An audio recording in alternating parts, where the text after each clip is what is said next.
Hi guys, welcome back to our channel reveal GK. Now जैसा आपको पता है कि हमारी यहाँ पे सीएपीएफ के पीवाईक्यू की सीरीज चल रही है, जिसमें हम लोगों ने यहाँ पे साइंस के तीनों सब्जेक्ट हमने कवर कर लिए। आपके केमिस्ट्री, फिजिक्स और बायो। उसके बाद हमने यहाँ पे हिस्ट्री भी तीनों कंप्लीट कर लिया, एंशियंट, मिडिवल, मॉडर्न। इकोनॉमिक्स भी कर लिया, डिफेंस के रिलेटेड जो भी आपसे क्वेश्चन पूछे थे वो भी हमने यहाँ पे कर लिए।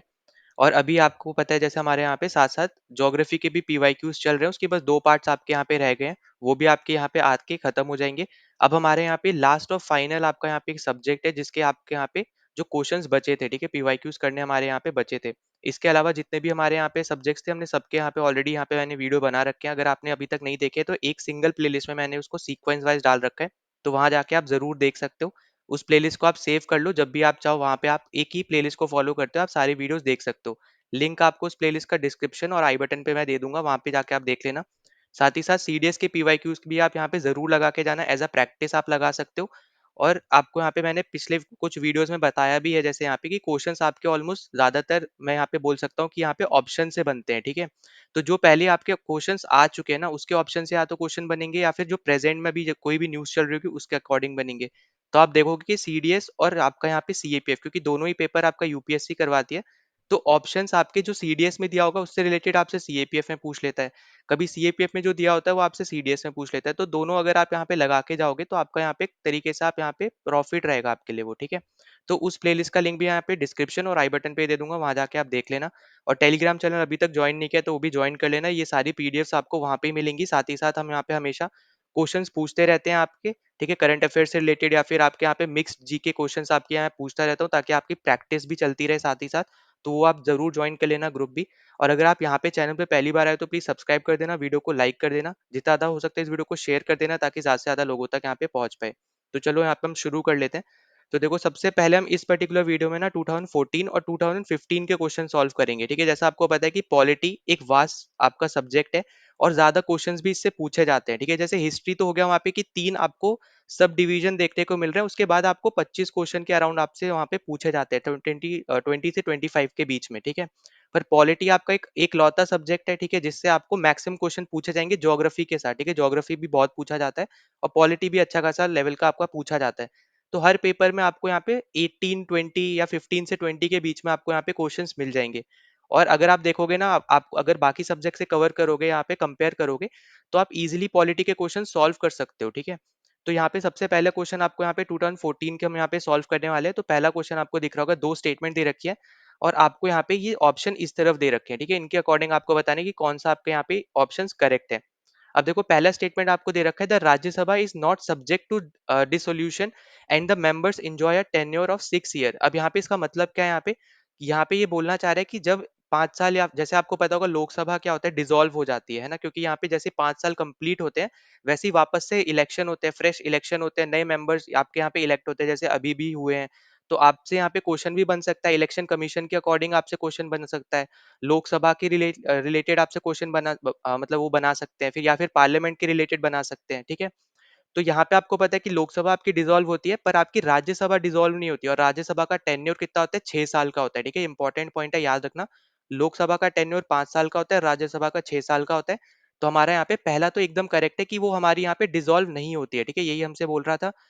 तो यहाँ पे आपको दिया है कि नॉट डिसोल्यूशन, एंड जो आपका यहाँ पे मेंबर्स होंगे इसके, उसके उनका टेन्योर कितना होता है, 6 साल का होता है, एकदम करेक्ट स्टेटमेंट है, ठीक है, पहली चीज। दूसरा आपको स्टेटमेंट क्या बोल रहा है कि according to the article 83 of the constitution of India, 1/3 of the member of Rajya Sabha retires every 2 year. अब ये आपका फैक्ट है, और ये एकदम करेक्ट है, और इसको याद रख लेना, इसको नोट कर लेना। आर्टिकल 83 आपको क्या बताता है, यहाँ पे आपको स्टेटमेंट में ही इन्होंने दे रखा है, हो सकता है आगे जाके आपसे ये क्वेश्चन पूछा जाए, ठीक है। तो किसी भी एग्जाम में पूछा जा सकता है, तो आपको पता होना चाहिए कि आर्टिकल 83 जो होता है वो आपको बताता है यहाँ पे कि हर 2 साल में 1/3 जो मेंबर होंगे राज्यसभा के, वो बेसिकली यहाँ पे क्या हो जाते हैं, यहाँ पे आप बोल सकते हो कि रिटायर हो जाते हैं, ठीक है। तो दूसरी स्टेटमेंट भी एकदम करेक्ट है।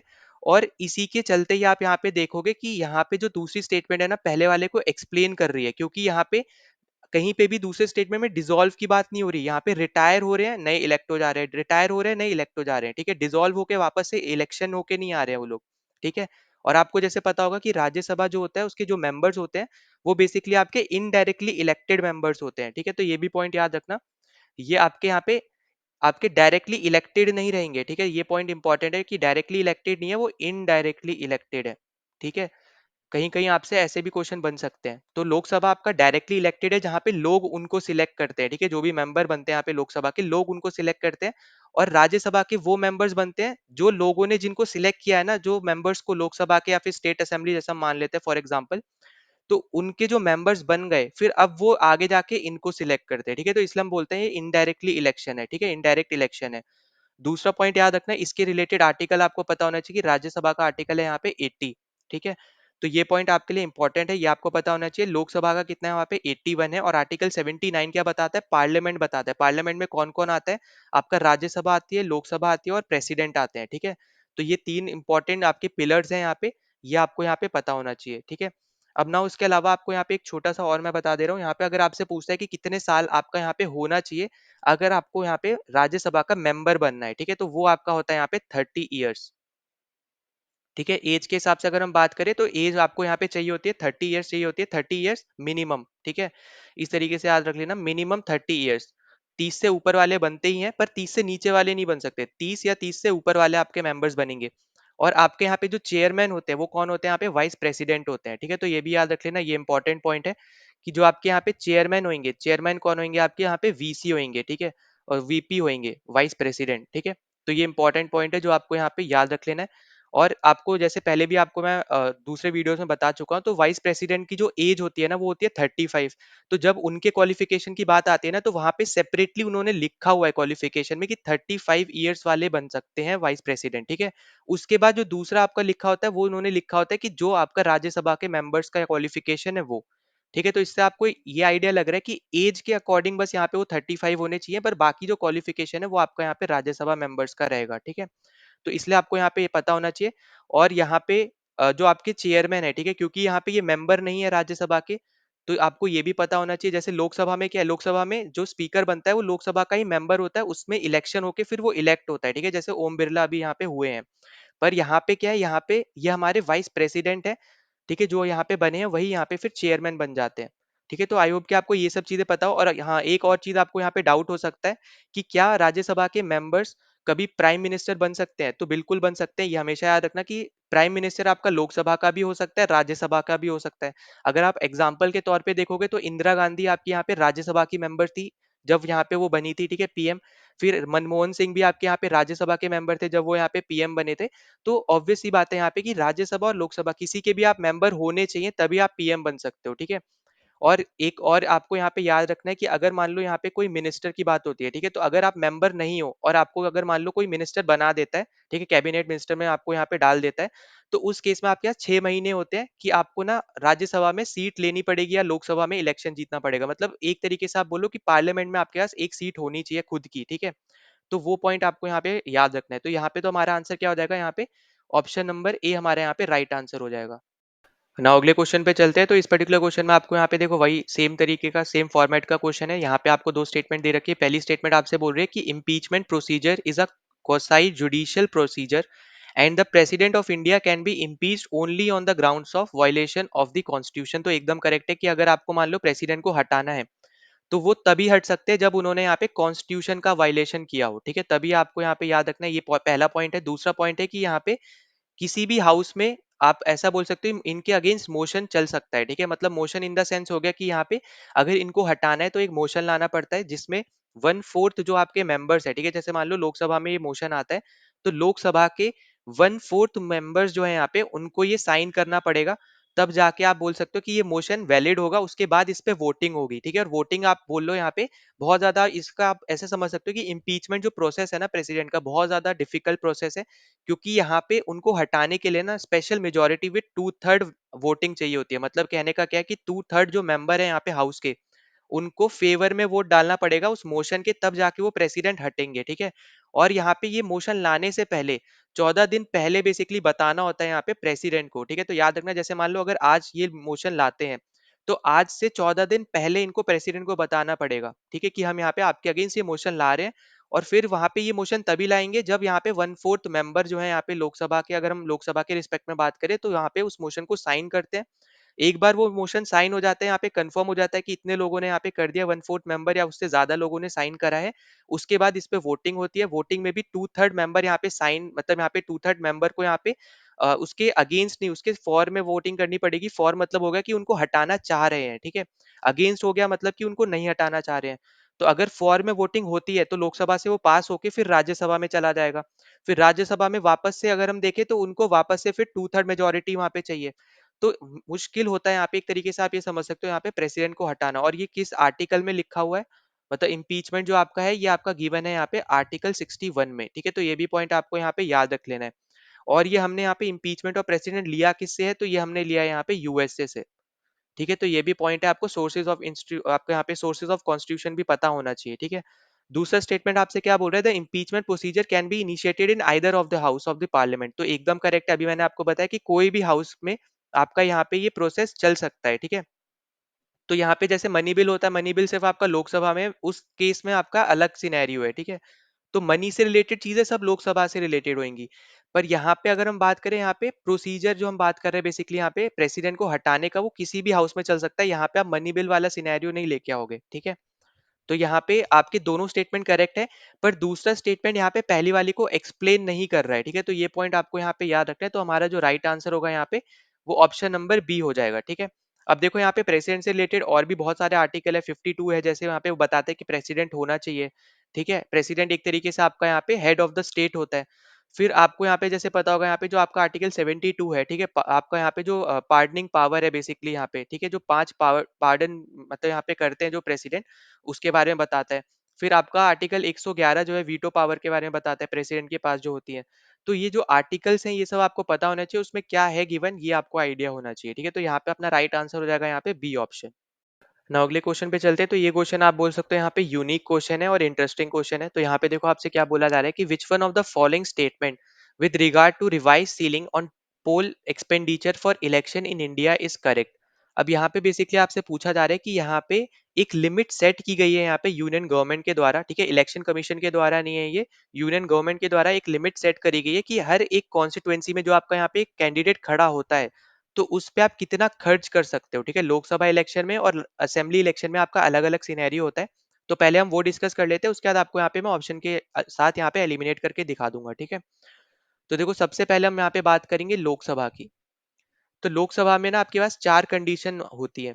पहला आपका होता है यहाँ पे स्टेट्स के लिए, ठीक है। तो स्टेट्स के लिए आपका जैसे हो गया यहाँ पे कि 70 lakhs आप पर कैंडिडेट खर्च कर सकते हो हर एक स्टेट के लिए, ठीक है, for all states except except इसमें आपकी कौन कौन सी स्टेट नहीं आती, वो है आपकी यहाँ पे अरुणाचल प्रदेश, एक है आपका यहाँ पे गोवा, और तीसरा आपका है यहाँ पे सिक्किम, ठीक है। तो पहला स्टेटमेंट आपको क्या बोल रहा है कि आप हर कैंडिडेट पे 70 लाख रुपए खर्च कर सकते हो, बाकी हर एक स्टेट के लिए एक्सेप्ट आप अरुणाचल प्रदेश, गोवा और सिक्किम के कैंडिडेट हो, तो ठीक है। तो ये पॉइंट याद रखना, बाकी जितने भी आपकी स्टेट्स बची उनमें कोई भी कॉन्स्टिट्युएंसी होगी वहां पे आप कोई भी कैंडिडेट को खड़ा कर रहे हो तो उस एक कैंडिडेट पे आप 70 lakhs खर्च कर सकते हो, ठीक है।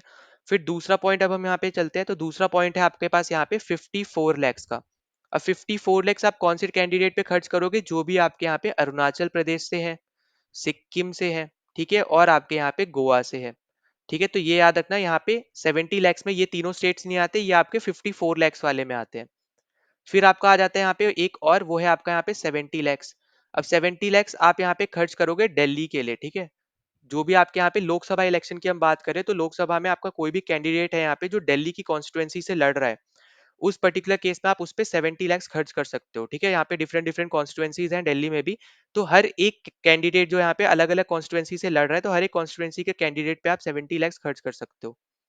फिर अपने पास यहाँ पे फोर्थ ऑप्शन आ जाता है, वो है हमारे पास यहाँ पे 54 lakhs का। अब 54 lakhs में आपके यहाँ पे वो सारे यूटीज आ जाएंगे, ठीक है, जो यहाँ पे बचे हुए हैं। जैसे आपका चंडीगढ़ हो गया, लक्षद्वीप है, अंडमान निकोबार है, ठीक है, पुडुचेरी हो गया, मतलब ये सारे आपके दादर नगर हवेली, तो ये सारे आपके यहाँ पे इस पर्टिकुलर केस में आपके यहाँ पे आ जाएंगे। फिर उसके बाद अपने पास यहाँ पे आ जाता है असेंबली इलेक्शन। असेंबली इलेक्शन आपके वही हो गए जो स्टेट लेजिस्लेचर बेसिकली आप डिसाइड करते हो, ठीक है। तो उस पर्टिकुलर केस में अगर हम बात करते हैं तो पहला आपको यहाँ पे कंडीशन देखने को मिलेगी यहाँ पे 20 lakhs की, ठीक है। तो 20 lakhs की अगर हम यहाँ पे बात करें तो 20 lakhs में आपके बहुत ज्यादा जो छोटे स्टेट्स हैं, ठीक है, जो बहुत ज्यादा आपके यहाँ पे छोटे स्टेट्स है, तो यहाँ पे मैं लिख भी दे रहा हूँ स्मॉल स्टेट्स प्लस आपके यूटीज, ठीक है। तो वो सारे आपके उस पर्टिकुलर केस में आप यहाँ पे एक इंसान के ऊपर, आप एक कैंडिडेट के ऊपर 20 लाख रुपए खर्च कर सकते हो, ठीक है। फिर दूसरा आपके पास यहाँ पे आ जाता है 28 lakhs का। अब 28 lakhs में जो आपकी यहाँ पे बिगर स्टेट्स है, ठीक है, बिगर स्टेट्स है, और साथ ही साथ आपकी यहाँ पे दिल्ली, ठीक है, दिल्ली आपकी यूटी है, पर आपको जैसे पता है नेशनल कैपिटल आपका है तो उसको अलग रखा गया है, बाकी यूटीज को अलग रखा गया है।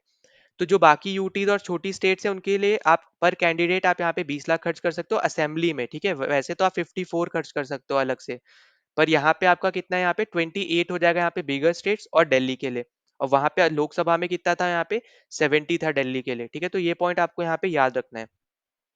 अब हम यहाँ पे अपने ऑप्शंस पे चलते हैं। तो ऑप्शन आपको पहला बोल रहा है कि 40 lakhs पर candidate for all Lok Sabha as well as assembly constituencies. अब देखो ये आपका यहाँ पे क्या हो जाएगा, गलत हो जाएगा, क्योंकि इन्होंने बोल दिया यहाँ पे असेंबली भी और लोकसभा भी और 40 बस बता रहे हैं, ठीक है, तो ये तो अपना ऐसे ही गलत हो गया। बी आपसे बोल रहा है कि 70 lakhs पर candidate for all Lok Sabha constituencies. अब देखो ऑल लोकसभा कॉन्स्टिट्युएंसीज अगर हम बोलेंगे तो इसमें आपका यहाँ पे यूटीज वाले भी काउंट हो जाएंगे, फिर इसमें आपका अरुणाचल प्रदेश, गोवा, सिक्किम भी काउंट हो जाएगा, पर हमें यहाँ पे क्लियरली दिख रहा है कि 70 लाख में आपका अरुणाचल, गोवा, सिक्किम नहीं है, ना ही आपकी कोई यूटीज है।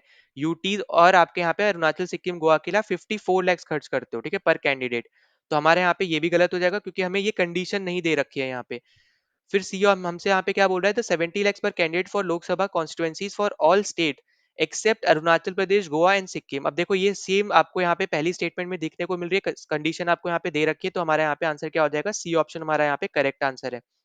डी आपसे बोल रहा है कि 70 lakhs पर candidate for Lok Sabha constituencies for all state except union territories. अब देखो यहाँ पे ये गलत हो जाएगा, क्यों गलत हो जाएगा, इन्होंने बोला है ऑल स्टेट्स, ऑल स्टेट तो होता ही नहीं, क्योंकि हमारे पास अरुणाचल, गोवा और सिक्किम, ये तीनों स्टेट्स के लिए हमारे पास अलग से यहाँ पे है 54 lakhs, ठीक है, 70 lakhs नहीं है, 54 lakhs है तीनों स्टेट्स के लिए अलग से। तो इसलिए हमें यहाँ पे ये चारों कंडीशन पता होना चाहिए, और जैसे आपको पता है, पहले भी बता चुका हूँ यहाँ पे कि अभी अभी आपके इलेक्शन हुए हैं, तो ऐसे टाइप के क्वेश्चन आपको यहाँ पे वापस से देखने को मिल सकते हैं, ठीक है।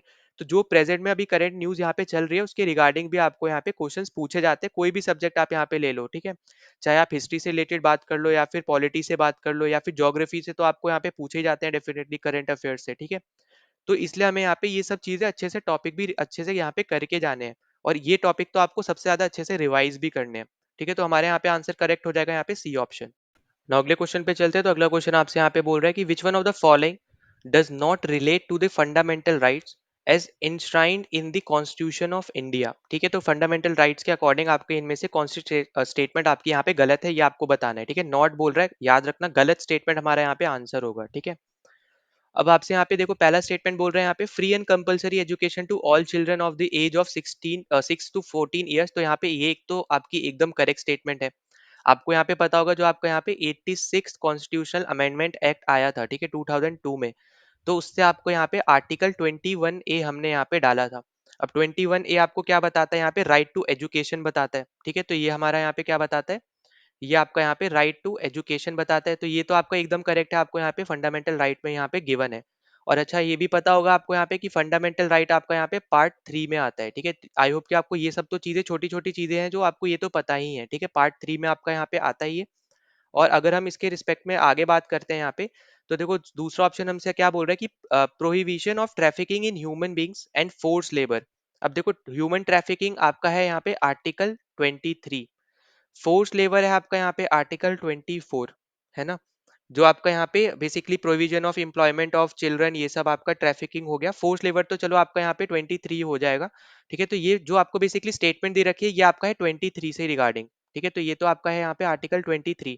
पर मैं जो आपको बता रहा था वो है आपका यहाँ पे आर्टिकल 24, वो है आपका यहाँ पे चाइल्ड लेबर, ठीक है, तो ये भी पॉइंट आपको यहाँ पे याद रखना है। तो चाइल्ड लेबर आपका है यहाँ पे आर्टिकल 24, और जो आपको स्टेटमेंट दूसरी दे रखी है ये आपका है आर्टिकल 23, ये भी आपका फंडामेंटल राइट्स के अंदर आता है, तो ये भी हमारा यहाँ पे क्या करेक्ट स्टेटमेंट है। तो ये हमारे आंसर नहीं होंगे, इसलिए मैं यहाँ पे क्रॉस लगा रहा हूँ, ठीक है, याद रखना मैं दो तरफ यहाँ पे टिक लगा रहा हूँ, एक ये है आपका कि स्टेटमेंट सही है या फिर नहीं है, और आगे जो मैं यहाँ पे टिक लगा रहा हूँ ये हमारे आंसर होंगे या फिर नहीं होंगे, ठीक है, तो ये पॉइंट याद रखना। फिर तीसरा हमसे क्या बोल रहा है, improvement of public health and provision of intoxicating drinks. अब देखो इस केस में आपका ऐसा कुछ भी यहाँ पे, इफ आपके यहाँ पे जो फंडामेंटल राइट्स है वगैरह, इनमें आपका कहीं पे भी ऐसी कोई भी चीज गिवन नहीं है, क्योंकि जैसे आपको पता होगा यहाँ पे कि आपका यहाँ पे पहला आता है यहाँ पे राइट टू इक्वालिटी, है ना, तो राइट टू इक्वालिटी की अगर हम यहाँ पे बात करते हैं तो ये आपका चलता है यहाँ पे आर्टिकल 14 से 18 तक, ठीक है, इसमें आपका कोई भी ऐसी ड्रिंक से रिलेटेड ऐसी कोई भी चीज यहाँ पे मेंशन नहीं है। फिर आपका आ जाता है यहाँ पे राइट टू फ्रीडम, ठीक है, राइट टू फ्रीडम। फिर राइट टू फ्रीडम आपका चलता है यहाँ पे 19 से लेके 22 तक, इसमें भी कुछ ऐसा कुछ गिवन नहीं है। फिर हमारे पास यहाँ पे आ जाता है right to freedom of religion, ठीक है, right to freedom of religion, ठीक है। तो इस पर्टिकुलर केस में भी हमारे यहाँ पे इससे रिलेटेड कुछ भी यहाँ पे गिवन नहीं है, ठीक है। यहाँ पे मैं बीच में 23 24 भूल गया, तो यहाँ पे मैं अभी नीचे ही लिख दे रहा हूँ, ठीक है। तो यहाँ पे है आपका यहाँ पे राइट अगेंस्ट एक्सप्लॉयटेशन, ठीक है, राइट अगेंस्ट एक्सप्लॉयटेशन। तो ये आपका यहाँ पे आ जाएंगे आर्टिकल 23 और 24, ठीक है। फिर इसके अलावा अगर हम यहाँ पे बात करें, फिर आपका आता है यहाँ पे cultural cultural and educational right, cultural and educational right. और ये आपके कौन से आर्टिकल्स होते हैं, ये आपके होते हैं यहाँ पे 29 और 30।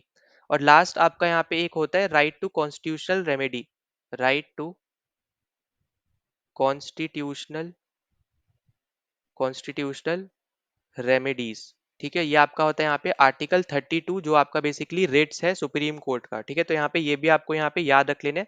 तो आपको दिख रहा है यहाँ पे, ये हो गया हमारा एक, ये दो, तीन, ये चार, पांच और छह।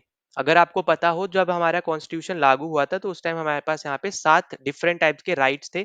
उसमें से एक आपका था राइट टू प्रॉपर्टी, जो कि बाद में आपका यहाँ पे 44th कॉन्स्टिट्यूशनल अमेंडमेंट एक्ट से आपका हटा दिया गया था, ठीक है। तो वो आपका यहाँ पे आगे जाके आर्टिकल 300A में पहुंच गया, पर वो आपके यहाँ पे फंडामेंटल राइट से हट गया, ठीक है।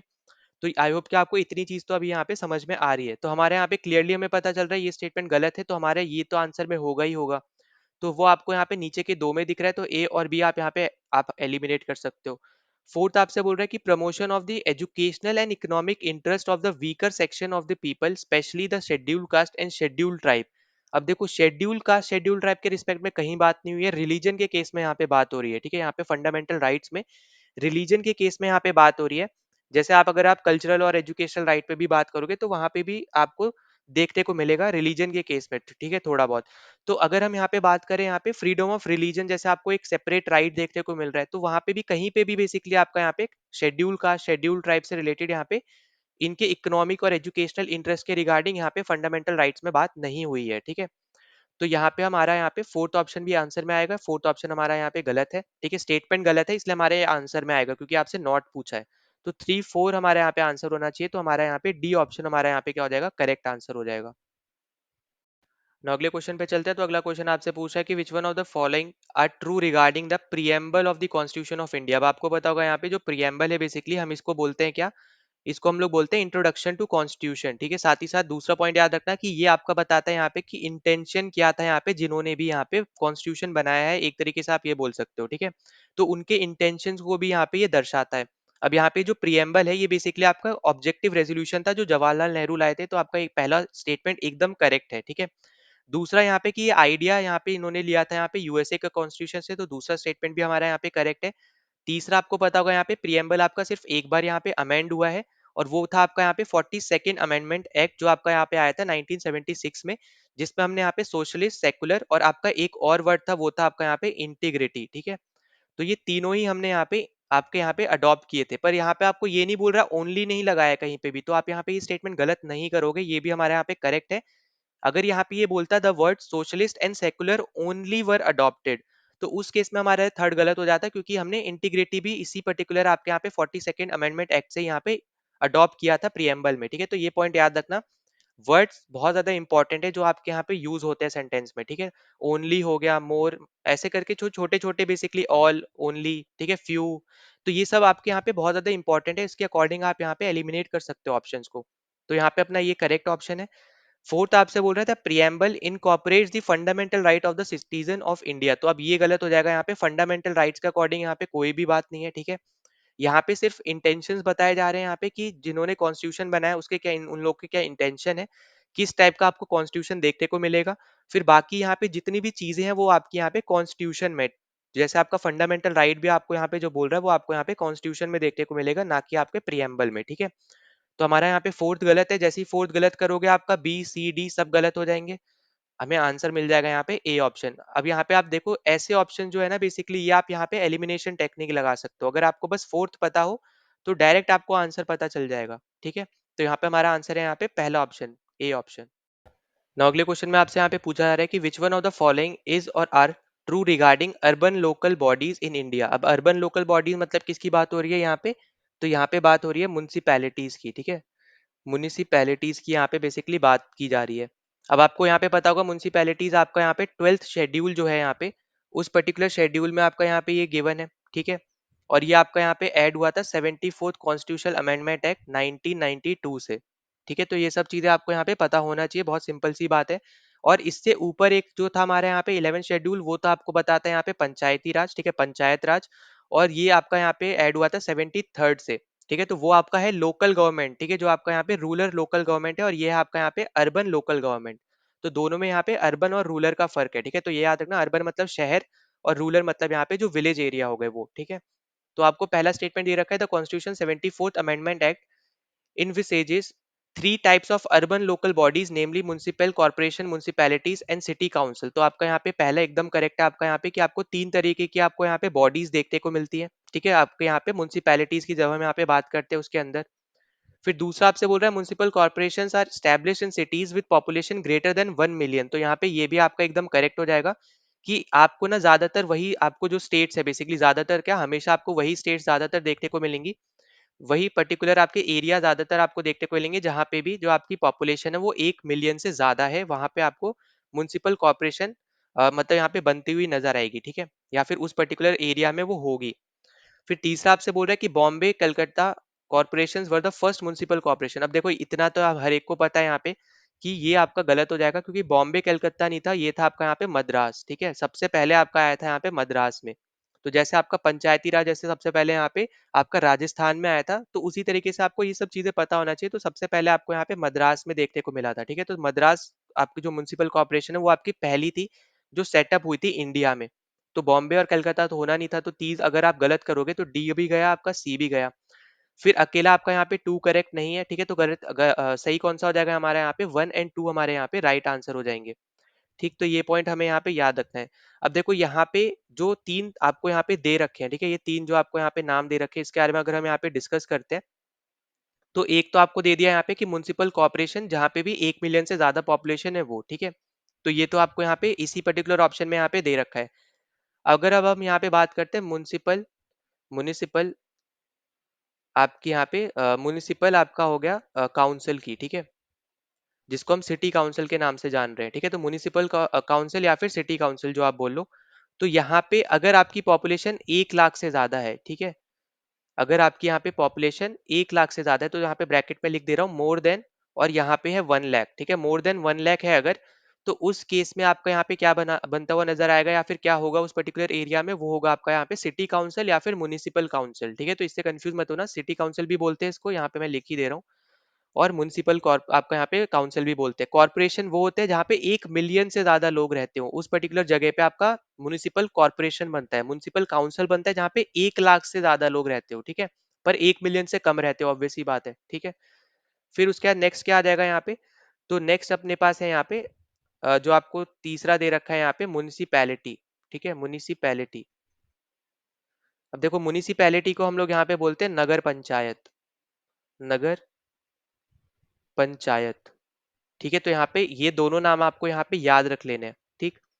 तो ये आपका जो बेसिकली है यहाँ पे, ये ऐसा कोई एरिया होता है जहाँ पे आप बोल सकते हो यहाँ पे कि जो रूरल एरिया है, पर आगे जाके वो बेसिकली आपका एक अर्बन एरिया बन गया है, ठीक है। थोड़ा बहुत आप इस तरीके से आप इसको समझ लो।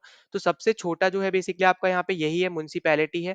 उसके बाद आपका यहाँ पे आता है सिटी काउंसिल, फिर आपका आता है यहाँ पे म्युनिसिपल कॉर्पोरेशन, ठीक है। तो आई होप कि आपको ये चीजें समझ में आ गई। अब 1 लाख से कम पॉपुलेशन जहाँ पे होगी वहां पे आपका म्युनिसिपैलिटी बन जाएगा जो अर्बन एरिया में काउंट हो रहा है। 1 लाख से ज्यादा है, 1 मिलियन से कम है, वहां पे सिटी काउंसिल बन जाएगा, म्युनिसिपल कॉर्पोरेशन आपका काउंसिल बन जाएगा। और 1 मिलियन से ज्यादा है वहां पे आपका म्युनिसिपल कॉर्पोरेशन बन जाएगा। तो हमारा राइट आंसर है यहाँ पे ऑप्शन नंबर ए। ना अगले क्वेश्चन पे चलते हैं। तो यहाँ पे आपसे बोला जा रहा है पंचायत के रिगार्डिंग आपसे क्वेश्चन पूछा जा रहा है, जो यूपीएससी का one of the favourite topic है। तो यहाँ पे आपसे बोल रहा है कि which one of the following statement is true, ठीक है, कौन सी स्टेटमेंट इनमें से ट्रू है। तो आपको जैसे पता होगा कि अगर हम यहाँ पे पंचायत की बात कर ही रहे हैं, ठीक है, तो पंचायत आपका यहाँ पे किस में गिवन है, ये आपका है आर्टिकल नंबर 243, ठीक है। तो 243 में आपका पंचायत हो गया, ग्राम सभा 243 ए हो गया, फिर इससे इसके आपके कॉन्स्टिट्यूशन बताता है यहाँ पे बी, फिर कॉम्पोजिशन बताता है यहाँ पे 243C। तो ये सब आपको यहाँ पे थोड़ा बहुत आपको यहाँ पे आइडिया होना चाहिए, ठीक है, थोड़ा बहुत तो नहीं बोलूंगा, कंप्लीट आइडिया होना चाहिए 243 के बारे में। तो 243A आपको बताता है यहाँ पे ग्राम सभा, ठीक है, ग्राम सभा, ठीक। फिर यहाँ पे आपकी कॉन्स्टिट्यूशन के बारे में यहाँ पे बताया जाता है यहाँ पे 243B में, किसके कॉन्स्टिट्यूशन के, पंचायत के, ठीक है, तो ये पॉइंट याद रखना। फिर इसके सी में आपको यहाँ पे बताता है कॉम्पोजिशन क्या होगा, ठीक है, ये भी पॉइंट आपको यहाँ पे याद रखना है। फिर रिजर्वेशन क्या होगा, क्योंकि आपको पता होगा यहाँ पे कि वुमेन्स का यहाँ पे 1/3 रिजर्वेशन होता है, ठीक है, तो ये भी याद रखना है इस चीज को। फिर उसके बाद यहाँ पे कि ड्यूरेशन क्या होगा, ठीक है, तो ड्यूरेशन आपका होता है यहाँ पे 5 ईयर्स का, ठीक है, 5 ईयर्स का यहाँ पे ड्यूरेशन होता है। तो ये आपको यहाँ पे किसमें बताया जाता है, यहाँ पे ये होता है ई में। फिर एफ आपको बताता है यहाँ पे डिस्क्वालिफिकेशन, ठीक है, किस बेसिस पे आप यहाँ पे डिस्क्वालीफाई कर सकते हो वगैरह, ठीक है। अब यहाँ पे देखो जो इंपॉर्टेंट है ना, और वो है आपका यहाँ पे 243M। तो 243M आपको बताता है कि यहाँ पे जो पंचायत है, बेसिकली यहाँ पे जो पंचायत सिस्टम है, ये आपका हर एक स्टेट, हर एक यूटी में लग सकता है, एक्सेप्ट कौन से में नहीं लग सकता है, तो ये याद रखना। वो है आपका यहाँ पे, पहला है आपका यहाँ पे नागालैंड, ठीक है, दूसरा है आपका यहाँ पे मेघालय, ठीक है, मेघालय, तीसरा है आपका यहाँ पे मिजोरम। ये तो हो गई हमारी यहाँ पे स्टेट, और एक आपकी यहाँ पे यूटी होती है, वो है यहाँ पे ऑब्वियसली बात दिल्ली, ठीक है। तो यहाँ पे इन जगहों पे आपका पंचायत सिस्टम नहीं लग सकता है, बाकी आपके पूरे कंट्री में यहाँ पे ये एप्लीकेबल है, ठीक है, तो ये पॉइंट आपको यहाँ पे याद रखना है। फिर 243 के जो है आपका, ये बताता है यहाँ पे इलेक्शन के रिगार्डिंग कि क्या इलेक्शन है, किस तरीके से, मतलब सब कुछ यहाँ पे प्रोसेस वगैरह आपको यहाँ पे दिख जाएगा। फिर इसके फाइनेंस कमीशन के बारे में आर्टिकल 243 आई आपको बताता है, ठीक है, तो ये इंपॉर्टेंट चीजें हैं जो आपको यहाँ पे याद रखनी है। और यहाँ पे ये भी याद रखना है कि पंचायत आपके ऊपर इम्पोज भी कर सकती है टैक्सेस, तो इसके पावर के रिगार्डिंग आपको आर्टिकल 243H बताता है कि पंचायत के पावर्स क्या है यहाँ पे इम्पोज करने के टैक्सेस को, ठीक है, तो ये भी पॉइंट आपको यहाँ पे याद रखना है। अब हम यहाँ पे अपने स्टेटमेंट्स पे चलते हैं। तो पहला आपसे बोल रहा था panchayat system exist in all state of India except Nagaland, Meghalaya, Mizoram, and it also exist in union territories except Delhi. तो देखो ये तो मैंने आपको अभी बताया ही, यहाँ पे आर्टिकल 243M आपको बताता है। तो यही हमारे यहाँ पे क्या हो जाएगा, आंसर हो जाएगा, क्योंकि हमें यहाँ पे ट्रू स्टेटमेंट बतानी थी। बी आपसे बोल रहा था panchayat system is introduced by in India by the constitution 74th amendment act. अब देखो 74 से तो अभी अभी हमने देखा था म्यूनसिपैलिटीज आई थी, तो ये हमारा था यहाँ पे 73rd, ठीक है, तो हमारे ये हो जाएगा गलत। सी हमसे बोल रहा है panchayat system is not provided for states having less than 2 million population. अब देखो ये तो यहाँ पे बहुत यूजलेस सा स्टेटमेंट है, क्योंकि यहाँ पे ये बेसिकली आपको पता है पंचायत सिस्टम आपका विलेज एरिया में लगता है, ठीक है, तो वहां पे तो आपकी 2 मिलियन से कम पॉपुलेशन यहाँ पे जिस भी स्टेट में होगी वहां पे तो लगना ही है। फिर डी ऑप्शन आपको क्या बता रहे हैं यहाँ पे, gram panchayat can continue for 3 year for the date from the date of election. अब देखो 3 ईयर नहीं होता है, 5 ईयर होता है, ये भी मैंने आपको यहाँ पे बताया है। यहाँ पे अगर आप देखोगे ड्यूरेशन में, तो ये भी हमारा स्टेटमेंट क्या था यहाँ पे गलत है, ठीक है, तो यहाँ पे तीनों स्टेटमेंट हमारे यहाँ पे गलत है। राइट आंसर है हमारे पास यहाँ पे ऑप्शन नंबर ए। नौ अगले क्वेश्चन पे चलते, तो अगला क्वेश्चन आपसे पूछा है कि which one of the following statement are correct regarding the election of the president of India, ठीक है। तो देखो इलेक्शन की अगर हम यहाँ पे बात करें प्रेसिडेंट की, तो जैसे हमने पहले भी डिस्कस किया कि यहाँ पे प्रेसिडेंट जो होते हैं आपके यहाँ पे इनडायरेक्टली इलेक्टेड होते हैं, वो डायरेक्टली इलेक्टेड नहीं होते, तो तीसरा हमारा गलत हो जाएगा। इनडायरेक्टली इलेक्टेड मतलब क्या हो गया यहाँ पे, बेसिकली जैसे मान लो इलेक्टेड डायरेक्टली का मतलब क्या होता है कि जब लोग किसी को सिलेक्ट करते हैं, वोट डालते हैं, जब लोग यहाँ पे जो है पॉपुलेशन जो है वो यहाँ पे वोट डालते हैं और वो किसी एक कैंडिडेट को सिलेक्ट करती है, तो वो होता है आपका यहाँ पे डायरेक्टली इलेक्टेड, ठीक है। तो फिर यहाँ पे क्या हो रहा है, इनडायरेक्टली का मतलब क्या है कि यहाँ पे जो लोगों ने सिलेक्ट किया जिनको, फिर वो आगे जाके अपना वोट डालते हैं यहाँ पे प्रेसिडेंट को इलेक्ट करने के लिए, तो वो आपका हो जाता है इनडायरेक्टली इलेक्टेड, ठीक है। अब यहाँ पे अगर आप देखोगे तीन आपका यहाँ पे एक ही ऑप्शन में, तो आप डी तो आप यहाँ पे एलिमिनेट कर सकते हो। फिर दूसरा आपसे बोल रहा है कि he is elected through an electoral college consisting of all elected MPs and MLAs. तो यहाँ पे एकदम करेक्ट है, आपको यहाँ पे यही याद रखना है कि जब भी हम प्रेसिडेंट के इलेक्शन की बात करेंगे ना, तो वो सिर्फ आपके वही मेंबर्स यहाँ पे पार्ट ले सकते हैं प्रेसिडेंट के इलेक्शन में जो इलेक्ट होके आ रहे हैं डायरेक्टली, ठीक है, इनडायरेक्टली डायरेक्टली कैसे भी आ रहे हैं, पर वो इलेक्ट होके आ रहे हैं, नॉमिनेट होके नहीं आ रहे हैं, ठीक है। तो यहाँ पे याद रखना कि जो भी आपके यहाँ पे नॉमिनेटेड मेंबर्स होंगे ना, वो आपके वोट नहीं कर सकते हैं, ठीक है, याद रखना यहाँ पे ये चीज इंपॉर्टेंट है। सिर्फ और सिर्फ इलेक्टेड मेंबर्स आपके यहाँ पे जो पार्लियामेंट के हैं, चाहे लोकसभा में हो राज्यसभा में हो, वो आपके वोट कर सकते हैं। और दूसरे जो आपको एमएलएज दे रखे हैं, एमएलएज यहाँ पे क्या होता है, मेंबर ऑफ लेजिस्लेटिव असेंबली। अब आपको पता है हर एक स्टेट की आपकी अलग अलग असेंबली होती है, तो हर एक स्टेट में जो आपकी लेजिस्लेटिव असेंबली है उसमें से जो भी आपके इलेक्टेड मेंबर्स हैं, वही सिर्फ यहाँ पे प्रेसिडेंट के इलेक्शन में पार्ट ले सकते हैं, ठीक है, नॉमिनेटेड मेंबर्स नहीं लेंगे पार्ट। अगर हम यहाँ पे बात करते हैं वाइस प्रेसिडेंट के इलेक्शन की, ठीक है, तो वाइस प्रेसिडेंट के इलेक्शन की अगर हम बात करें तो यहाँ पे सिर्फ और सिर्फ जो एमपीज होते हैं ना, सिर्फ वही पार्ट लेते हैं, चाहे आपके इलेक्टेड हो या फिर आपके नॉमिनेटेड हो। ठीक है, तो ये आपका डिफरेंस है आपके आपके इलेक्शंस के बीच में, प्रेसिडेंट और वाइस प्रेसिडेंट के। इलेक्शन अगर हम बात करें प्रेसिडेंट की, तो वहां पे एमपी और एमएलए दोनों ले रहे हैं, पर वो दोनों आपके इलेक्टेड होने चाहिए। ठीक है, पर यहाँ पे वाइस प्रेसिडेंट में क्या है, यहाँ पे सिर्फ और सिर्फ एमपीज ही लेते हैं पार्ट, चाहे आपके इलेक्टेड हो या नॉमिनेटेड हो, कोई फर्क नहीं पड़ता। सिर्फ पार्लियामेंट में यहाँ पे जो मेंबर्स है वही यहाँ पे लेंगे, चाहे लोकसभा के आपके मेंबर हो या राज्यसभा के हो, क्योंकि पार्लियामेंट बेसिकली यहाँ पे क्या बताता है, लोकसभा, राज्यसभा और प्रेसिडेंट। ठीक है, तो ये पॉइंट आपके लिए इंपॉर्टेंट है।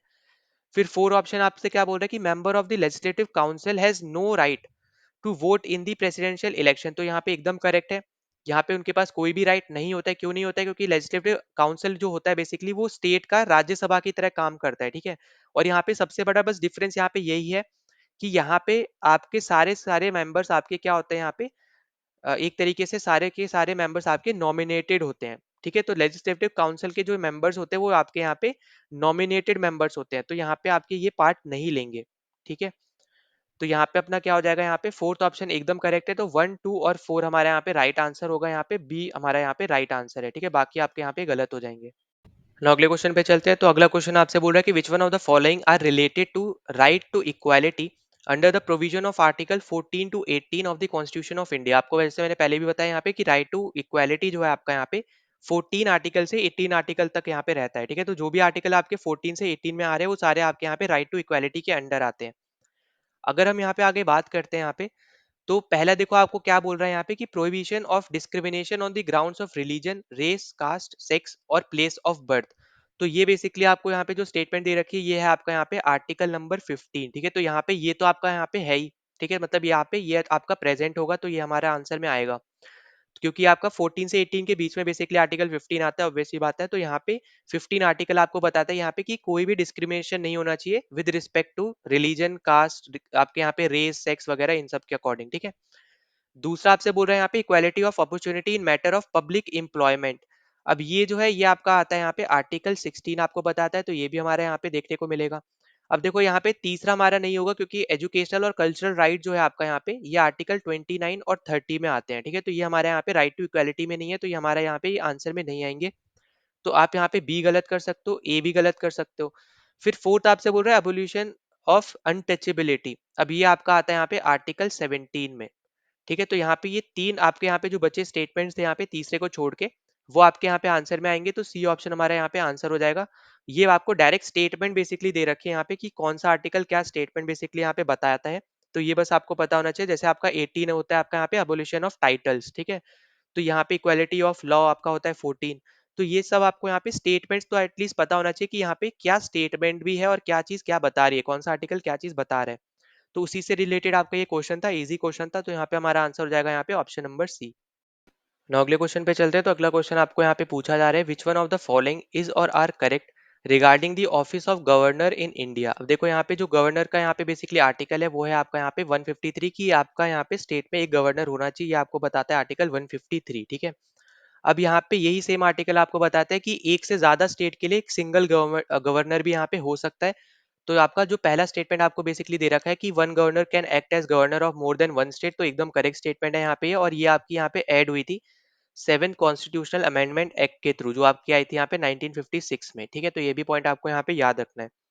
दूसरा आपसे बोल रहा है the governor has the power to grant pardons, reprieves, remission of punishments to people convicted under state law. तो यहाँ पे ये भी आपका करेक्ट है। जब जैसे आपका यहाँ पे जो पार्डनिंग पावर होती है आपकी यहाँ पे अंडर आर्टिकल 72 प्रेसिडेंट के पास, वैसे ही यहाँ पे गवर्नर के पास भी यहाँ पे पार्डनिंग पावर होती है। ठीक है, तो ये भी पॉइंट आपको यहाँ पे याद रखना है, ये इंपॉर्टेंट पॉइंट्स हैं ये सब।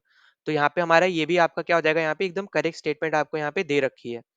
अब उसके बाद अगर हम आगे बात करते हैं, अच्छा यहाँ पे ये याद रखना है, ये है आपका यहाँ पे आर्टिकल 161। ठीक है, तो यहाँ पे ये भी बता दे रहा हूँ मैं यहाँ पे, तो ये है आपका यहाँ पे आर्टिकल 161। अब उसके बाद आपको थर्ड स्टेटमेंट दे रखी है, the governor is appointed by the president on the recommendation of the prime minister. यहाँ पे होता है। ठीक है, तो यहाँ पे आपका चीफ मिनिस्टर नहीं होगा यहाँ पे, ये आपका गलत हो जाएगा। क्यों गलत हो जाएगा? क्योंकि आपको पता है हम लोग यहाँ पे गवर्नर को क्या बोलते हैं, हम लोग बोलते हैं एजेंट ऑफ द सेंटर, है ना। हम लोग यही चीज तो बोलते हैं, इस चीज से हम बेसिकली यहाँ पे जानते हैं। तो हमारे यहाँ पे तीसरा तो गलत हो जाएगा, तो ऑब्वियस ही बात है यहाँ पे चीफ मिनिस्टर तो यहाँ पे गवर्नर को यहाँ पे अपॉइंट नहीं करेंगे। तो यहाँ पे ये आपका स्टेटमेंट गलत हो जाएगा, और जैसे आप यहाँ पे करोगे तो यहाँ पे बी चला गया और आपका यहाँ पे सी ऑप्शन भी चला गया। तो हमारे पास बचा कौन सा यहाँ पे 1 और 1 2 बचा है। 1 2 आपको पहले बता चुका, करेक्ट है हमारा यहाँ पे दोनों स्टेटमेंट। तो हमारा राइट आंसर होगा यहाँ पे 1 एंड 2। ठीक है, तो राइट आंसर हमारे यहाँ पे क्या हो जाएगा, 1 एंड 2 हमारे यहाँ पे राइट आंसर है। now अगले क्वेश्चन पे चलते हैं। तो इस पर्टिकुलर क्वेश्चन में आपसे बोल रहा है कि which one of the following statements regarding the residuary power under the constitution of India is or are correct. अब देखो रेसिड्यूरी पावर मतलब हो गया यहाँ पे कि ऐसे पावर जो आपके यहाँ पे कॉन्स्टिट्यूशन में गिवन नहीं है, जो आपके पार्लियामेंट के हाथों में होता है। ठीक है, तो अगर आप देखोगे पहला आपको बोल रहा है residuary power have been given to the union parliament, एकदम करेक्ट है। ठीक है, पार्लियामेंट के हाथों में है। दूसरा आपसे बोल रहा है कि in the matter of residuary power the constitution of India follows the constitution of Australia. नहीं, देखो ऑस्ट्रेलिया से नहीं है, कनाडा से लिया है। ठीक है, तो ये पॉइंट आपका यहाँ पे क्या हो जाएगा, दूसरा आपका हो जाएगा यहाँ पे गलत। तीसरा आपसे बोल रहा है यहाँ पे schedule 7 of the constitution of आपका India provides a list of residuary power. अब ये भी आपका यहाँ पे क्या हो जाएगा, यहाँ पे गलत हो जाएगा, क्योंकि आपको यहाँ पे पता है 7 आपको बताता है यहाँ पे यूनियन लिस्ट, स्टेट लिस्ट और कॉन्करेंट लिस्ट। क्योंकि यहाँ पे जो यूनियन लिस्ट में जो आएंगे वो आपके सेंटर उनके ऊपर लॉज बना सकता है। फिर यहाँ पे जो स्टेट लिस्ट है उसके अंदर जो भी आपके सब्जेक्ट्स आते हैं उसके ऊपर स्टेट आपके यहाँ पे लॉज बना सकते हैं, कॉन्करेंट में आपके दोनों ही लॉज बना सकते हैं। और आपको यहाँ पे जैसे पहले बता चुका है यहाँ पे कि रेसिडरी पावर जो है बेसिकली आपका वो पार्लियामेंट के हाथों में है। ठीक है, कॉन्स्टिट्यूशन में यहाँ पे एज सच गिवन नहीं होता है। फोर्थ आपसे क्या बोल रहा है, आपका the government of India act 1935 place residuary power in the hands of the governor general. अब यहाँ पे ये आपका एकदम करेक्ट हो जाएगा। ये बेसिकली आपका आर्टिक जो आपका गवर्नमेंट ऑफ इंडिया एक्ट है 1935, इसका एक आप बोल सकते हो यहाँ पे सब क्लॉज है, सब पॉइंट है एक तरीके से, कि यहाँ पे जो भी आपकी रेसिडरी पावर है, जैसे प्रेजेंट टाइम में भी आप देखोगे जो यहाँ पे रेसिडरी पावर होगी वो पार्लियामेंट डिसाइड करेगा। ठीक है, वो कॉन्स्टिट्यूशन में गवर्न नहीं होगा, ना ही लिखा होगा। तो वैसे ही उस टाइम पे आपका गवर्नर जनरल के हाथों में उस टाइम पे ये पावर होती थी। तो ये एकदम करेक्ट स्टेटमेंट है। तो हमारा राइट आंसर क्या हो जाएगा यहाँ पे, सी ऑप्शन। अच्छा, अब यहाँ पे एक और चीज यहाँ पे ध्यान देना, जब भी आपको ऐसे क्वेश्चन मिले ना जहाँ पे 1 2 1 2 3 ऐसे हो, तो जो ऑप्शन में ज्यादा आपको नंबर दिख रहा हो, जैसे 3 आपको यहाँ पे 2 बार दिख रहा है, फिर 4 आपको 2 बार दिख रहा है, तो वो वाले ऑप्शन आप पहले करना। ठीक है, मतलब वो पहले देखना कि वो क्या स्टेटमेंट सही है या फिर गलत है। ठीक है, इन द सेंस मतलब यहाँ पे मैं बोलना चाह रहा हूँ, जैसे आपको यहाँ पे 3 2 बार दिख रहा है, 4 2 बार दिख रहा है, तो पहले आप 3 देखो और 4 देखो। अगर उसमें आपका एक भी गलत निकला तो आपके यहाँ पे डायरेक्टली आप एलिमिनेट कर सकते हो बाकी ऑप्शंस, है ना। अगर आप ऊपर से 1 2 कर देखते हो आओगे तो यहाँ पे आप जैसे 1 भी चलो 2 बार है यहाँ पे, पर 2 एक बार है सिर्फ। तो इसलिए यहाँ पे जो भी ज्यादा ऑप्शन हो, ऑप्शन में जो ज्यादा बार स्टेटमेंट में आपको जो 1 2 3 दे रखा हो वो आपको पहले देखना है, ताकि आप यहाँ पे अगर वो गलत निकलता है तो आपके यहाँ पे डायरेक्ट आपको आंसर मिल सकता है। ठीक है, तो यहाँ पे हमारे पास राइट आंसर है 1 and 4, सी ऑप्शन। अगले क्वेश्चन पे चलते हैं। तो अगला क्वेश्चन आपको यहाँ पे दे रखा है, the locus standi rule to move the court was liberalised by the case of. अब देखो लोकस स्टैंडी मतलब आप ऐसे समझ सकते हो यहाँ पे कि एक लीगल कैपेसिटी आपकी, कि आप कोई भी यहाँ पे एक तरीके से लॉ को या फिर ऑर्डर को या फिर कोई डिसीजन को आप यहाँ पे चैलेंज कर पाओ। ठीक है, तो उस पर्टिकुलर केस की यहाँ पे बात हो रही है। तो आपको ये बताना है कि वो वाला जो केस है वो आपके कौन से इन चारों केसेस में से किस में यहाँ पे ये हाईलाइट हुआ था। तो वो था आपका यहाँ पे SP Gupta versus union of India case. ठीक है, तो यहाँ पे लोकस आपका यहाँ पे लोकस स्टैंडी रूल जो है आपका यहाँ पे SP Gupta versus union of India के केस में यहाँ पे आपका हाईलाइट हुआ था। इसको आप स्टार मार्क कर लेना, लिख भी लेना। अगर हम यहाँ पे बाकी जो आपको दे रखे हैं उसके बारे में बात करते हैं, तो देखो एस आर बोमई वाला जो है यहाँ पे, ये बेसिकली यहाँ पे आपके आर्बिटरी डिसमिसल के बारे में यहाँ पे बताता है, स्टेट गवर्नमेंट के जो यहाँ पे होते हैं। फिर मिनर्वा मिल्स जो है आपका यहाँ पे, ये आपको बताता है यहाँ पे कि जो पार्लियामेंट है उसके पास लिमिटेड अथॉरिटी है यहाँ पे कॉन्स्टिट्यूशन को अमेंड करने की। ठीक है, तो यहाँ पे उसका लिमिटेड पावर है कि वो यहाँ पे जैसे आपका जैसे बेसिक स्ट्रक्चर और डॉक्ट्राइन है तो उसको वो यहाँ पे अमेंड नहीं कर सकता। ठीक है, तो इस तरीके से याद रखना कि लिमिटेड पावर है उसके पास यहाँ पे अमेंड करने की। फिर केशवानंद भारती केस की अगर हम बात करते हैं यहाँ पे, तो ये आपको बताता है यहाँ पे बेसिक स्ट्रक्चर डॉक्ट्राइन के बारे में। ठीक है, तो ये आपके इंपॉर्टेंट आपके यहाँ पे ये केसेस है, इनके बारे में आपको नॉलेज होना चाहिए। ना अगले क्वेश्चन पे चलते हैं। तो अगला क्वेश्चन आपसे यहाँ पे पूछ रखा है मनी बिल के रिगार्डिंग। ठीक है, which one of the following statement related to money bill is not correct. गलत स्टेटमेंट आपको यहाँ पे बतानी है बेसिकली। तो पहला आपसे बोल रहा है कि it can not be introduce in the council of state. अब देखो काउंसिल ऑफ स्टेट मतलब यहाँ पे बोला जा रहा है यहाँ पे राज्यसभा। ठीक है, तो यहाँ पे कंफ्यूज मत होना अगर यहाँ पे डिफरेंट टर्म्स आपको दे रखे हैं। अब जैसे आपको पता होगा कि यहाँ पे राज्यसभा को हम लोग बोलते हैं voice of states, voice of people आपका होता है लोकसभा, वॉइस ऑफ स्टेट्स है आपका यहाँ पे राज्यसभा। ठीक है, तो राज्यसभा को इसलिए हम लोग यहाँ पे बोल सकते हैं काउंसिल ऑफ स्टेट्स। तो यहाँ पे ये स्टेटमेंट एकदम करेक्ट है, तो ये हमारा आंसर नहीं होगा।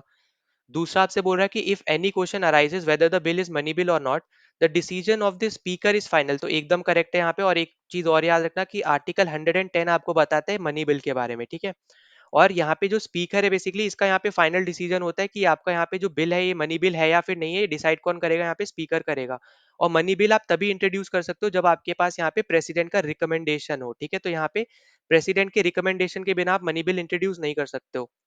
तो यहाँ पे ये भी याद रखना, तो डी ऑप्शन जैसे आपको दे रखा है, money bill can not be introduce except on the recommendation of the president, तो ये भी आपका एकदम करेक्ट है। फिर अगला पॉइंट याद रखना कि यहाँ पे मनी बिल सिर्फ और सिर्फ आप लोकसभा में ही इंट्रोड्यूस करते हो, राज्यसभा में नहीं करते हो, ठीक है। तो ये इंपॉर्टेंट पॉइंट है, ये भी याद रखना। और राज्यसभा ज्यादा से ज्यादा रिकमेंडेशन दे सकता है, यहाँ पे वापस भेज सकता है यहाँ पे लोकसभा में, पर लोकसभा के ऊपर है कि उसके रिकमेंडेशन को मानना है या फिर नहीं मानना है, ठीक है। अब जैसे यहाँ पे जैसे मान लो कि लोकसभा में ये पास हो गया, राज्यसभा के पास गया, राज्यसभा ने कुछ रिकमेंडेशन करके वापस भेजा, ठीक है। अब वो यहाँ पे उसके ऊपर अमेंड नहीं कर सकता, ठीक है। याद रखना कि उस बिल को अमेंड नहीं करा जा सकता है यहाँ पे राज्यसभा में, सिर्फ और सिर्फ वो रिकमेंडेशन दे सकता है मनी बिल के रिस्पेक्ट में, ठीक है। और फिर अगर मान लो यहाँ पे अब राज्यसभा ने जैसे रिकमेंड करके यहाँ पे वापस भेजा, अब वो लोकसभा के ऊपर है कि अब उसको वो एक्सेप्ट करनी है रिकमेंडेशंस या फिर नहीं करनी है। अगर वो नहीं करना चाहे तो वापस यहाँ पे राज्यसभा को भेजेगा, अब उस केस में राज्यसभा को वहां पे पास करना ही पड़ेगा। और वही सिनेरियो आपका प्रेसिडेंट के पास बन जाएगा, क्योंकि प्रेसिडेंट के आपके रिकमेंडेशन पे ही यहाँ पे मनी बिल आया है। तो इसलिए आप प्रेसिडेंट भी मना नहीं कर सकते हैं, ठीक है। तो ये भी पॉइंट याद रखना। तो इसलिए प्रेसिडेंट को भी यहाँ पे उस बिल को एक तरीके से एक्ट बनाना पड़ेगा, या फिर जो भी उसमें चीज है वो करना पड़ेगा, ठीक है। तो यहाँ पे सी ऑप्शन अपना यहाँ पे जैसे बोल रहा है कि इन केस ऑफ डेडलॉक, अब देखो डेडलॉक तो हो ही नहीं सकता है, जैसे मैंने आपको बताया कि यहाँ पे उसको अमेंड तो करा ही नहीं जा सकता है, तो डिस्कशन करेंगे भी अगर वो तो रिकमेंडेशन के लिए करेंगे, रिकमेंड करके अगर वापस भी भेजते हो तो लोकसभा के ऊपर है कि वो रिकमेंडेशन ले या फिर ना ले, फिर वापस वो राज्यसभा पे भेज देगा, तो किसी भी तरीके से डेडलॉक तो होना ही नहीं है। तो जब डेडलॉक नहीं होगा तो ज्वाइंट सिटिंग भी आपको देखने को नहीं मिलती है, ठीक है। तो ये याद रखना, तो ये अपना गलत स्टेटमेंट है और यही हमारा क्या होगा यहाँ पे राइट आंसर होगा, ठीक है। वापस से बोल रहा हूँ, यहाँ पे जो मैं बता रहा हूँ ये स्टेटमेंट के हिसाब से है कि ये स्टेटमेंट सही है या फिर नहीं है। और यहाँ जो आगे मैं लगा रहा हूँ मार्क, ये है आपका यहाँ पे कि ये आंसर होगा या नहीं होगा, ठीक है। तो यहाँ पे क्योंकि नॉट पूछा था, तो नॉट मतलब यहाँ पे गलत स्टेटमेंट, हमारी यहाँ पे सी ऑप्शन है, तो यहाँ पे यही हमारा आंसर हो जाएगा। नाउ इस क्वेश्चन में आपसे पूछ रखा है, the major cleavage in global human right discourse has been between. अब देखो यहाँ पे डायरेक्टली आपका स्टेटमेंट है यहाँ पे, और यहाँ पे ऐसा कुछ समझाने वाला नहीं है, तो यहाँ पे जो बेसिकली आपको सबसे ज्यादा डिस्करेज आप बोल सकते हो यहाँ पे देखने को मिलता है यहाँ पे ह्यूमन राइट्स के केस में, वो आपका ऑप्शन होगा यहाँ पे डी ऑप्शन, ठीक है। सिविल पॉलिटिकल राइट वर्सेस आपके इकोनॉमिक सोशल और कल्चरल राइट्स, ठीक है। तो यहाँ पे religious versus civil, minority versus national, तो यहाँ पे ये सारे आपके यहाँ पे मेजर ह्यूमन राइट इश्यूज नहीं है। आपके सबसे ज्यादा बड़ा जो मेजर इशू है वो आपका है सिविल एंड पॉलिटिकल राइट जो होते हैं वर्सेस इकोनॉमिक सोशल और कल्चरल राइट्स, ठीक है। तो यहाँ पे डी ऑप्शन हमारे यहाँ पे करेक्ट आंसर। नाउ अगले क्वेश्चन पे चलते हैं, तो अगला क्वेश्चन हमें यहाँ पे दे रखा है, the ex officio member of the national human right commission of India includes, ठीक है। तो हमें यहाँ पे एक्स ऑफिशियो मेंबर्स बताने हैं नेशनल ह्यूमन राइट कमीशन के। तो देखो सबसे पहली चीज तो आपको ये पता होना चाहिए कि जो आपके यहाँ पे नेशनल ह्यूमन राइट कमीशन है, ये आपकी एक स्टैट्यूटरी बॉडी है, ठीक है। ये आपकी कॉन्स्टिट्यूशनल बॉडी नहीं है, ये आपकी स्टैट्यूटरी बॉडी है, पहले तो ये पता होना चाहिए। अब कॉन्स्टिट्यूशनल बॉडी और इसमें क्या फर्क होता है, देखो कॉन्स्टिट्यूशनल बॉडी आपकी वो बॉडीज होती है जो आपके कॉन्स्टिट्यूशन में मेंशन है, जैसे फॉर एग्जांपल आपका यूपीएससी हो गया, इलेक्शन कमीशन हो गया, अटर्नी जनरल है, कैग हो गया, ठीक है। इस तरीके के यहाँ पे जैसे एडवोकेट जनरल है, तो ये सब आपके यहाँ पे होते हैं कॉन्स्टिट्यूशनल बॉडीज, ठीक है। अब अगर हम यहाँ पे बात करते हैं कैसे ये बेसिकली यहाँ पे किस पर्टिकुलर एक्ट के थ्रू यहाँ पे ये बनी है, तो वो आपका यहाँ पे हो जाएगा प्रोटेक्शन ऑफ ह्यूमन राइट्स, ठीक है। Protection of human rights act of 1993 के अंडर आपका यहाँ पे ये कमीशन बना है, ठीक है। ये आपको आई होप कि अब तक यहाँ पे समझ में आ गया हो। उसके बाद अगला यहाँ पे जो इम्पोर्टेंट पॉइंट है, अब यहाँ पे ना जो आपके मेंबर्स अगर हम उनके बारे में बात करते हैं, तो यहाँ पे आपके एक होते हैं चेयरमैन, ठीक है। अब मेंबर और एक्स ऑफिशियो मेंबर में अलग फर्क होता है, ठीक है, ये याद रखना। तो यहाँ पे आपके जो चेयरमैन होंगे ये आपके होंगे यहाँ पे सीजेआई जो रिटायर्ड है, ठीक है। मतलब यहाँ पे चीफ जस्टिस ऑफ इंडिया जो रिटायर्ड हो चुके हैं, प्रेजेंट वाले नहीं, जो रिटायर्ड है, ठीक है। इसके अलावा अगर हम बात करते हैं यहाँ पे मेंबर्स की, तो मेंबर्स में आपके यहाँ पे आ जाएंगे जजेस, ठीक है। जजेस ऑफ सुप्रीम कोर्ट, चाहे आपके रिटायर्ड हो या फिर सर्विंग हो, ठीक है। रिटायर्ड भी हो सकते हैं वो, सर्विंग भी हो सकते हैं, ठीक है, ये याद रखना। इसके अलावा आपका यहाँ पे chief justice of high court भी आपके यहाँ पे हो सकते हैं, ठीक है। और हाई कोर्ट में अगर हम बात करें तो इस केस में भी आपके यहाँ तो रिटायर्ड हो सकते हैं या फिर सर्विंग हो सकते हैं, ठीक है। फिर इनके अलावा आपके यहाँ पे दो मेंबर्स और होते हैं जिनको नॉलेज होती है ह्यूमन राइट्स की, जिनको एक आप बोल सकते हो प्रैक्टिकल एक्सपीरियंस होता है, ठीक है, इन सब चीज़ों का। तो ऐसे 2 मेंबर और होते हैं। नाउ इसके अलावा अगर आप देखोगे तो यहाँ पे आपको देखने को मिलते हैं यहाँ पे 7 एक्स ऑफिशियो मेंबर्स, ठीक है। तो ये आपके एडिशनल आप बोल सकते हो यहाँ पे मेंबर्स हैं, जो आपको यहाँ पे याद रखने हैं। अब इन मेंबर्स की अगर हम बात करें ना, तो यहाँ पे आपके कौन-कौन से आते हैं, अगर हम इसके रिस्पेक्ट में बात करें, तो देखो यहाँ पे आपके जो माइनॉरिटी के चेयरमैन होंगे, ठीक है, मतलब यहाँ पे जो नेशनल कमीशन फॉर माइनॉरिटीज है, ठीक है। तो यहाँ पे मैं सीधा यहाँ पे माइनॉरिटीज लिख रहा हूँ, पर इसके ऊपर चलो मैं यहाँ पे एक एक बार में पहले लिख देता हूँ कि नेशनल कमीशन, ठीक है, नेशनल कमीशन ऑफ, या फिर आप बोल सकते हो यहाँ पे फॉर बोल देते हैं, ठीक है। तो यहाँ पे आपको यहाँ पे किस तरीके से याद रखना है, तो यहाँ पे देखो पहले याद रखना है नेशनल कमीशन फॉर माइनॉरिटीज पहला, नेशनल कमीशन फॉर एससीज, ठीक है, national commission for scheduled tribes, फिर नेशनल कमीशन फॉर वुमेन, ठीक। फिर अगला आपके पास यहाँ पे होता है national commission for backward classes, ठीक है। एक सेकेंड दो, सही से लिख देता हूँ मैं वापस से। तो अगला हमारे पास क्या होता है यहाँ पे, national commission for backward classes, ठीक है। और हमारे यहाँ पे जो लास्ट होते हैं, लास्ट हमारे पास होते हैं यहाँ पे चीफ ऑफ, ठीक है, chief commissioner chief commissioner for persons, ठीक है, chief commissioner for persons with disabilities, with disabilities, ठीक है। तो यहाँ पे ये जो होते हैं बेसिकली, ये आपके हो गए यहाँ पे 6 एक्स ऑफिशियो मेंबर्स, ठीक है। इसके अलावा एक होता है आपका यहाँ पे स्पेशल इनवाइटी, स्पेशल इनवाइटी, ठीक है। तो स्पेशल इनवाइटी आपका कौन सा होता है, तो स्पेशल इनवाइटी होता है आपके यहाँ पे चेयरमैन, जो होते हैं यहाँ पे national commission for protection of child rights के, ठीक है। तो यहाँ पे मैं सिंपल चाइल्ड राइट्स लिख दे रहा हूँ, इससे समझ जाना आप।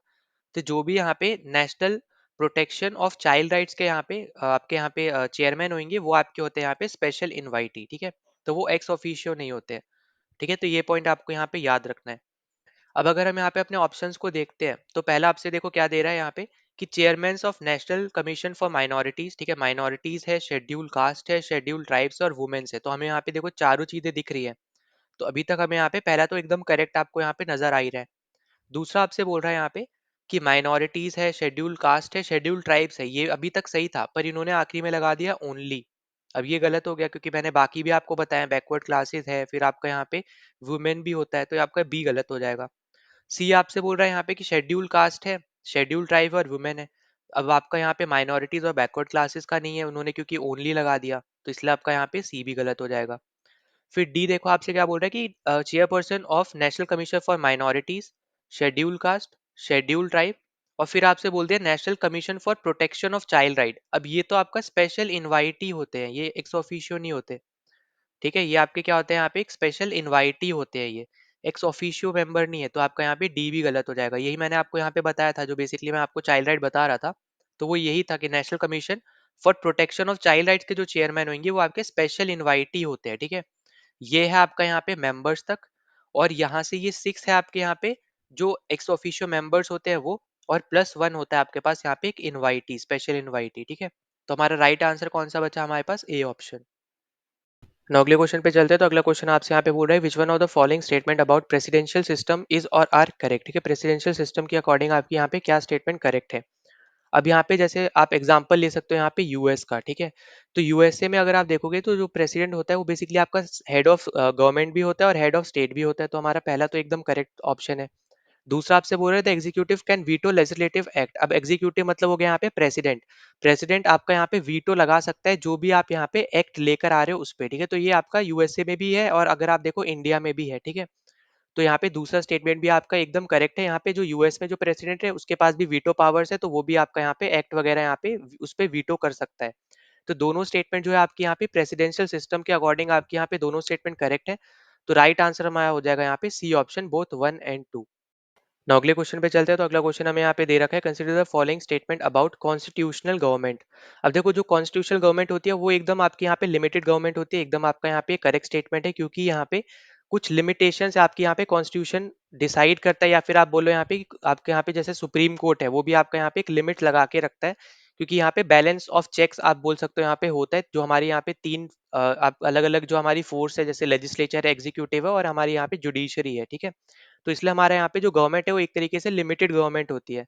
दूसरा आपसे बोल रहा है one where constitution is the basis of public authority, तो एकदम करेक्ट है। यहाँ पे जब हम कॉन्स्टिट्यूशनल गवर्नमेंट की बात करेंगे तो जो भी आपका कॉन्स्टिट्यूशन में गिवन है उसी के बेसिस पे आप यहाँ पे चलते हो। और अगर आपको उसमें अमेंड भी करना है तो उसके लिए भी आपके पास एक लिमिटेड अथॉरिटी है, इसलिए हम लोग ने बोला एक लिमिटेड पावर है, कुछ ही चीजों को बस आप यहाँ पे अमेंड कर सकते हो, ठीक है। फिर अगर हम बात करते हैं, तीसरा हमसे बोल रहा है कि one where monarch is the formal head of the state. अब ये गलत हो जाएगा, अगर हम अपने केस पे जैसे हम बात करें तो इनडायरेक्टली इलेक्टेड जो हमारे प्रेसिडेंट होते हैं वो होते हैं हमारे यहाँ पे हेड ऑफ द स्टेट, पर मोनार्क नहीं होते। मोनार्क के केस में अगर आप देखोगे तो वो आपका हो जाएगा यहाँ पे ब्रिटेन, ठीक है। फिर फोर्थ आपसे बोल रहा है यहाँ पे कि one where there is always universal adult franchise. अब इन्होंने देखो ऑलवेज लगा दिया तो इसलिए हमारे यहाँ पे गलत हो जाएगा, क्योंकि हमारे यहाँ पे जो आप बोल सकते हो यहाँ पे कॉन्स्टिट्यूशनल गवर्नमेंट होती है, ये बेसिकली आपकी एक ऐसी गवर्नमेंट होती है जहाँ पे या तो आपकी एडल्ट यूनिवर्सल एडल्ट फ्रेंचाइज हो भी सकती है और नहीं भी हो सकती है। अब इसका मतलब क्या है यूनिवर्सल एडल्ट फ्रेंचाइज का मतलब, यहाँ पे जो लोग हैं ना उसके एक पर्टिकुलर इमेज के बाद वो वोट डाल सकते हैं, ठीक है। तो यहाँ पे ज़रूरी नहीं है कि हर एक स्टेट जहाँ पे भी कॉन्स्टिट्यूशनल गवर्नमेंट हो, वहाँ पे आपको देखने को मिले कि हर एक पर्सन के पास अथॉरिटी है वोट डालने की, तो ऐसा नहीं होता है। तो ये भी पॉइंट आपको यहाँ पे याद रखना है कि कॉन्स्टिट्यूशनल गवर्नमेंट आपकी बिना वोट वाली भी हो सकती है, ठीक है, मतलब विदाउट यूनिवर्सल एडल्ट फ्रेंचाइज के साथ भी हो सकती है, और जैसे हमारे इंडिया में है यूनिवर्सल एडल्ट फ्रेंचाइज, तो हमारे जैसी भी हो सकती है। तो हमारा राइट आंसर क्या हो जाएगा यहाँ पे, ऑप्शन नंबर ए 1 एंड 2 हमारा राइट आंसर होगा। नाउ अगले क्वेश्चन पे चलते हैं। तो देखो अब हम यहाँ पे शुरू कर रहे हैं 2015 के जितने भी क्वेश्चन आए थे, अभी तक हमने यहाँ पे 2014 के सारे क्वेश्चन कर लिए। अब यहाँ पे सबसे पहला क्वेश्चन आपको पूछा जा रहा है, the Rajya Sabha can withhold its consent to a money bill. अब देखो ये सब हम यहाँ पे पहले डिस्कस कर चुके हैं, 14 वाले में भी आपसे क्वेश्चन पूछा गया था, तो आर्टिकल आपको याद हो जाना चाहिए अब तक 110, ठीक है। ये सिर्फ और सिर्फ आपका लोकसभा में इंट्रोड्यूस होता है, राज्यसभा में नहीं होता है। राज्यसभा मनी बिल को ना तो आप बोल सकते हो यहाँ पे रिजेक्ट कर सकती है, ना ही यहाँ पे अमेंड कर सकती है, ठीक है। सिर्फ और सिर्फ अपनी वो रिकमेंडेशन भेज सकती है, और वो जो रिकमेंडेशन भेजेंगे वो 14 दिन के अंदर भेजना चाहिए उनको, ठीक है। तो यहाँ पे जो बेसिकली यहाँ पे जो पूछा जा रहा है यहाँ पे टाइम, तो वो आपका आंसर होगा यहाँ पे 14 डेज, ठीक है। उनके पास सिर्फ और सिर्फ 14 डेज होते हैं कि वो अपने यहाँ पे रिकमेंडेशन अगर उनके पास है या नहीं है, जो भी है वो उनको वहाँ पे वापस भेजना है। और आपको जैसे पहले भी बताया था यहाँ पे कि ये जो बिल होता है मनी बिल, ये आपका डिसाइड करता है कि कौन सा बिल मनी बिल है या फिर नहीं है, वो होता है आपका स्पीकर। और मनी बिल कभी भी अगर इंट्रोड्यूस होना है लोकसभा में तो आपको प्रायर आप बोल सकते हो यहाँ पे प्रेसिडेंट की यहाँ पे कंसेंट चाहिए होगा, ठीक है। प्रेसिडेंट जब तक नहीं बोलेगा तब तक आप मनी बिल नहीं कर सकते हो, तो प्रायर कंसेंट आपको चाहिए प्रेसिडेंट का। और एक बार जब यहाँ पे आपका पास हो गया यहाँ से पार्लियामेंट से, आपका फिर चला जाता है यहाँ पे प्रेसिडेंट के पास, तो प्रेसिडेंट अब उसको यहाँ पे एक्सेप्ट ही करना पड़ेगा, क्योंकि उसने आने से पहले ही उसको कंसेंट दे दिया था, ठीक है। तभी उसके कहने पे ही वो यहाँ पे आया है बिल पार्लियामेंट में, ठीक है। तो ये पॉइंट आपको यहाँ पे याद रखना है। तो कितने दिनों के अंदर यहाँ पे राज्यसभा को यहाँ पे अपना आंसर देना पड़ेगा, 14 डेज के अंदर यहाँ पे मनी बिल के रिस्पेक्ट में उसको आंसर देना पड़ेगा, ठीक है। रिकमेंडेशन है या फिर नहीं है, वो 14 डेज के अंदर उसको यहाँ पे बताना पड़ेगा, ठीक है। तो यहाँ पे मतलब बताना पड़ेगा इन द सेंस वापस उसको भेजना पड़ेगा लोकसभा में, चाहे उसके पास हो या फिर ना हो, ठीक है। तो यहाँ पे अपना राइट आंसर हो जाएगा यहाँ पे ए ऑप्शन 14 डेज।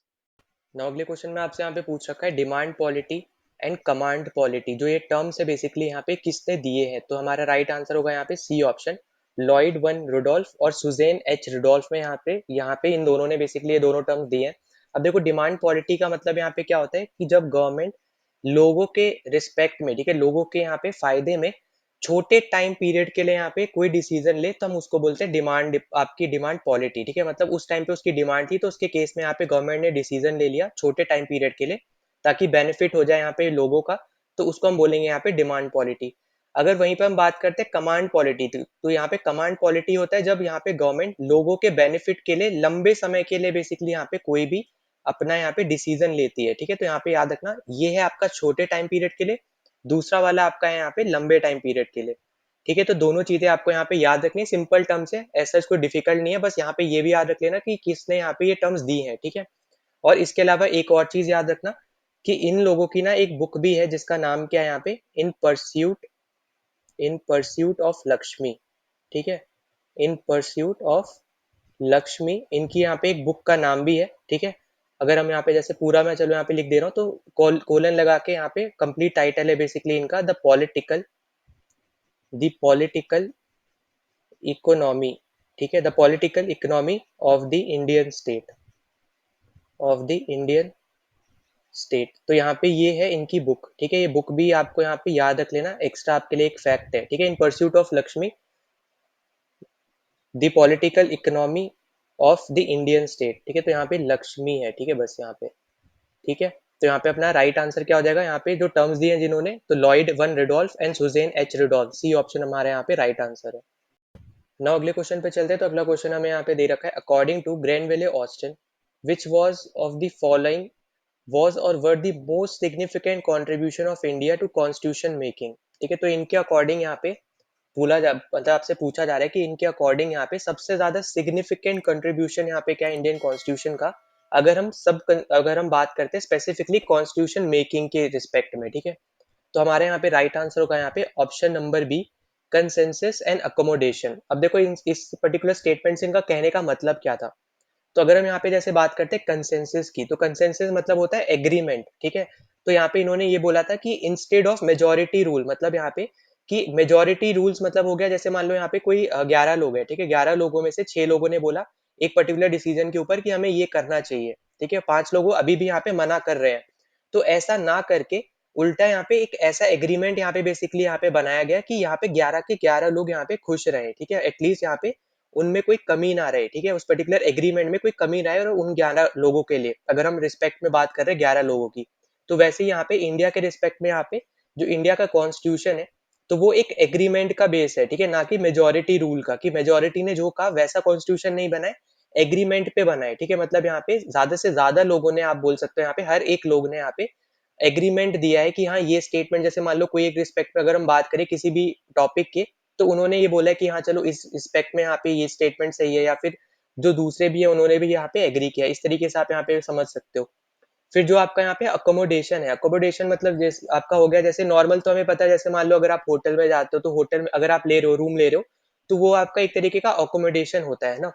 तो यहाँ पे बेसिकली आपसे यहाँ पे बोला जा रहा है एक तरीके से कि कैसे एक एक जगह पे यहाँ पे इतने डाइवर्सिटीफाई, आप बोल सकते हो डाइवर्सिटी वाले लोग आपके यहाँ पे एक साथ रह रहे हैं, डिफरेंट रिलीजन कास्ट वगैरह सब लोग आपके यहाँ पे रह पा रहे, तो ये भी एक इंडियन कॉन्स्टिट्यूशन आपका इसका एक प्रतीक है, ठीक है।